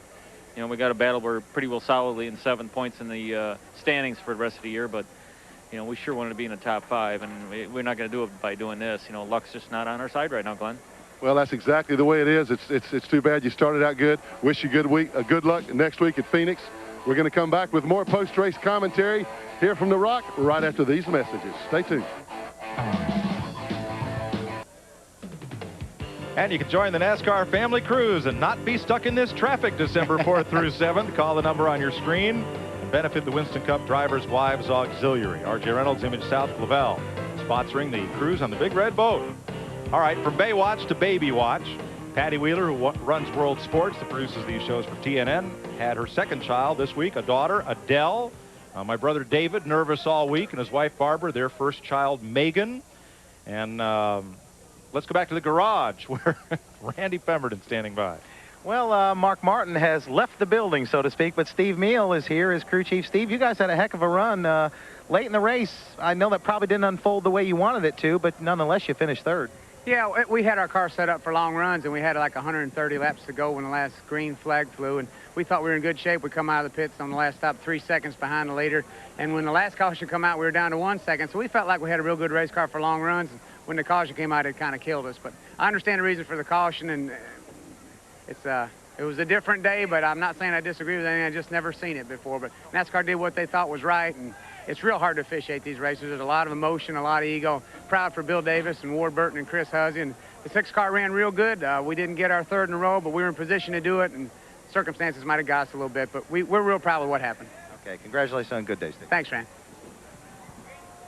Glenn? Well, we're standing by with Dale Earnhardt's car owner and Mike Skinner's truck owner, Richard Childress, and we've talked about it, we've heard about it, but it was a little bit unusual for the finish of a NASCAR race. Yeah, you know, I got to hand it to NASCAR for trying to do something about the confusion there. And, you know, we're still not happy with the finish, and we're going to talk to them in a few minutes. You know, we feel that we still lost 25 points in the thing. You know, we were running 4th or 5th. And, Jeff, you know, we're racing them for the championship, and they were like 24th or so at that time. And not to bring it back to those numbers, but he gained on the caution because he got to make that lap up. So, you know, we're just going to go in there and talk, and nothing toward Hendricks or Gordon or anything. I'm sure they would be speaking the same way if they were in this situation.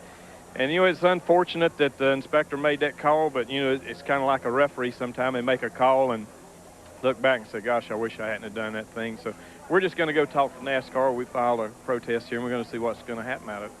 Well, a lot of other sports, they won't let you undo things. NASCAR at least tried to do that. Let's change gears for just a moment. You made some announcements this week about crew chief and team management and so forth for next year. Instead of going outside, bringing somebody in, you guys reached inside your own organization. Yeah, we went with David Smith's going to be our crew chief, and I think with the crew chief situation today, there's so many responsibilities on these guys. We've took Bobby Hutchins, who is our team engineer, and they're going to be a team and work together and try to make a situation a lot better. And you know, we're looking forward to it. Well, let's switch gears even further. Let's go to the Truck Series right now. You got a guy, Mike Skinner, who's done a heck of a job for you all year long, and could clinch that championship coming up next week in Phoenix. Pretty good year. Yeah, it's been a great year for those guys, and Will Lynn, Richie Burgess, and Mike's done a great job. You know, if they can win this championship the inaugural year, it'll be great for us. And Jim Goodwrench Service has just done a great job sponsoring us through this year, and we're just proud of them too. Congratulations on a good day today, on all the championships you've had. I don't know where he's going to put all the trophies, the championship trophies he's winning. Stay tuned for the Super Truck race next week at Phoenix. We'll be back with more in a moment. Another big doubleheader weekend next weekend from Phoenix, Arizona. Truck racing Saturday and the Duraloop 500-kilometer Winston Cup race live on TNN Motorsports, 2 p.m. Eastern next Sunday. Glenn Jarrett. Well, Mike, now I've got the crew chief on the DuPont Chevrolet of Jeff Gordon, crew chief Ray Evernham. And Ray, I made a statement during the race at one time that, man, it rained all over the Rainbow Warriors today. Just nothing would go right. We must have made some Rockingham Indians mad at us or something because the big tomahawk come down on my neck today. But, you know, what are you going to do? We had a good car again. The guys had good pit stops. I don't know. You know, it comes down to a lot of luck, and you do the best you can do, and the rest is in somebody else's hands, and it just wasn't our day. And that's all I can say. You know, I sure feel bad for everybody, and, you know, it was kind of a crazy day. I don't wish any luck on the 3 car, but I don't understand everything that's going on there. But bottom line was, you know, we had a good car, but we were in the back all day, so have to go to Phoenix and get them next week. Well, we'll see you out there. Thanks for taking time to stay with us. Randy? Well, if Ray thinks he had a bad day, I'm standing with somebody that had a real tough day and a tough weekend. Larry McReynolds, Ernie Irvin tried to qualify for this race. That didn't happen. First of all, about Ernie. Well, you know, we come down here and tested for 2 days about a week ago and had an awesome test with Ernie and Dale as well. And, you know, we went out to practice yesterday, and everybody was pretty pumped up, and we felt good. And I guess Ernie followed Todd Bodine into the corner really close, and I think Lake maybe spun in front of Todd. Todd checked up. Ernie didn't, and it was too late for hand signals from Todd, and next thing you know, we had hit Todd pretty hard and damaged the car. It was damaged to the point that we needed to fix it because it was a car we had tested for 2 days and really felt good about. Not saying we didn't have a good backup, but it took them, the rest of practice. We only had an hour practice anyhow, so Mother Nature kind of played into the deal as well by raining on Friday. And he went out there and just didn't run fast enough. Said the car felt okay, but you was asking the guy to go out there and qualify after having a lap and a half of practice. And Dave Marcus right in front of him, the qualifier before him, spun out. So, I mean, there wasn't no chips in his favor. Real quickly about today, you guys worked on the car all day. You had a bent up front end, got it fixed, ran quick late. Yeah, we got into that wreck early up there in 3 and 4 and finally got the aerodynamics fixed, which was the biggest problem we was fighting, and just clawed our way back, but just couldn't make up the ground that we lost. I want to say congratulations to Ward Burton and Bill Davis especially. He deserves this win as a car owner, and I promise not to miss my TNN venture next week at Phoenix. Okay, thanks, Larry. It's certainly been a lot of people here congratulating Ward Burton, that entire Bill Davis team. Everybody happy down the garage area for their first win. We're happy as well here on TNN. We'll be right back. Welcome back to Rockingham. Jeff Gordon leads Dale Earnhardt by 165 points. Earnhardt picked up 40 points on Gordon today. Mark Martin moves into third, just ahead of Sterling Marlin. Here's the rest of the top 10. Terry and Bobby Labonte with Ted Musgrave in 7th. Bill Elliott, Ricky Rudd. Michael Waltrip tied with Bobby Hamilton. Then Dale Jarrett, Morgan Shepherd, and Derek Cope. Jeff Bodine, Kenny Schrader, Darrell Waltrip, John Andretti, Brett Bodine would go to the Waldorf and the NASCAR banquet. And the payoff would extend down through Dick Trickle. Ward Burton moving up to 22nd in the points today. He came in here 25th. More from Rockingham live after this. Today's exclusive coverage of the ACDelco 400 on TNN has been brought to you by Ford and your Ford dealer. Have you driven a Ford lately? By Texaco Clean System 3 gasolines. Add more life to your car. Take it to the star. And by Red Dog Beer. Old yet smooth. Unusually easy to drink. You are your own dog. And so is Glenn Jarrett. Glenn? Well, thanks, Mike. Now, we've talked to some guys with some sad stories here today, but I had to look this guy up specially because I know he had a fast race car. Bobby, it just wasn't your day. No, it wasn't. This race car has been super fast everywhere we carried it. We've carried it to Dover, and we've carried it to Bristol. They nicknamed it the concrete car. They built it for high stress, and it needed high stress today because the driver busted his tail out there and hurt us, but super fast race car. I mean, you could do no wrong with it, and I just got into 3, and it jumped a little bit, and my left front hit the flat, and it got out from under me. Well, tough break. Wish you better luck next week in Phoenix. We'll be there to cover you as well as the rest of the Winston Cup field. Let's go back upstairs to Mike Joy. Thanks, Glenn. Ward Burton picks up his first Winston Cup win. Rusty Wallace, Mark Martin, Terry Labonte, and Jeff Burton, the top 5. Sterling Marlin, Dale Earnhardt, Ricky Craven, Joe Nemechek, and Bill Elliott, the top 10. A Pontiac wins it. Fords and Chevys fill up the rest of the top 10. Jeremy Mayfield, Darrell Waltrip wound up 12th after crashing. Ricky Rudd, Steve Grissom, and Dick Trickle, the top 15. Then Todd Bodine, Morgan Shepherd, Derek Cope, the point leader, Jeff Gordon, and Bobby Hillen, 20th. Jeff Bodine, Ted Musgrave, Dale Jarrett, and Lake Speed, John Andretti, 25th. Then Jimmy Spencer, who drove the first 2 laps, Rich Bickle in relief. Brett Bodine, Hut Strickland, Robert Presley, and Bobby Hamilton there in 30th. Elton Sawyer ended the day in the garage. Kyle Petty, Kenny Schrader, Rick Mass, Gary Bradbury, Rich Bickle. Or excuse me, that's Shane Hall in the 40 car, not Bickle. Greg Sachs, Michael Waltrip, Mike Wallace, and Bobby Labonte, the final finisher. What a wild, wild show. I don't ever remember a day in Winston Cup racing quite like this one, but the really nice part of today is that we have seen yet another young man work his way into victory lane, and it says a lot for the future of NASCAR and for this sport that we've got guys like this that have shown this kind of talent. Mike, there's one thing he'll never forget, this first win. That is so important. Now he knows he can do it. Momentum's on his side. Look for him to win again. There goes Ward Burton. There's Gale and Bill Davis coming up the steps to the press box to be interviewed by the print media. And there's that car going to inspection in the NASCAR garage. Road Test Magazine is next on TNN Motorsports. We'll be with you live next weekend from Phoenix. We'll tape the Southwest Tour race on Friday. We'll bring you the Super Truck by Craftsman Series live on Saturday and the Winston Cup cars live on Sunday. For Randy Pemberton and Glenn Jarrett, who patrolled the pits today, for Dick Berggren and Buddy Baker, I'm Mike Joy, congratulating Ward Burton on his first ever Winston Cup victory. All's well that ends well. So long from Rockingham, everybody. We'll talk to you next weekend from Phoenix, Arizona.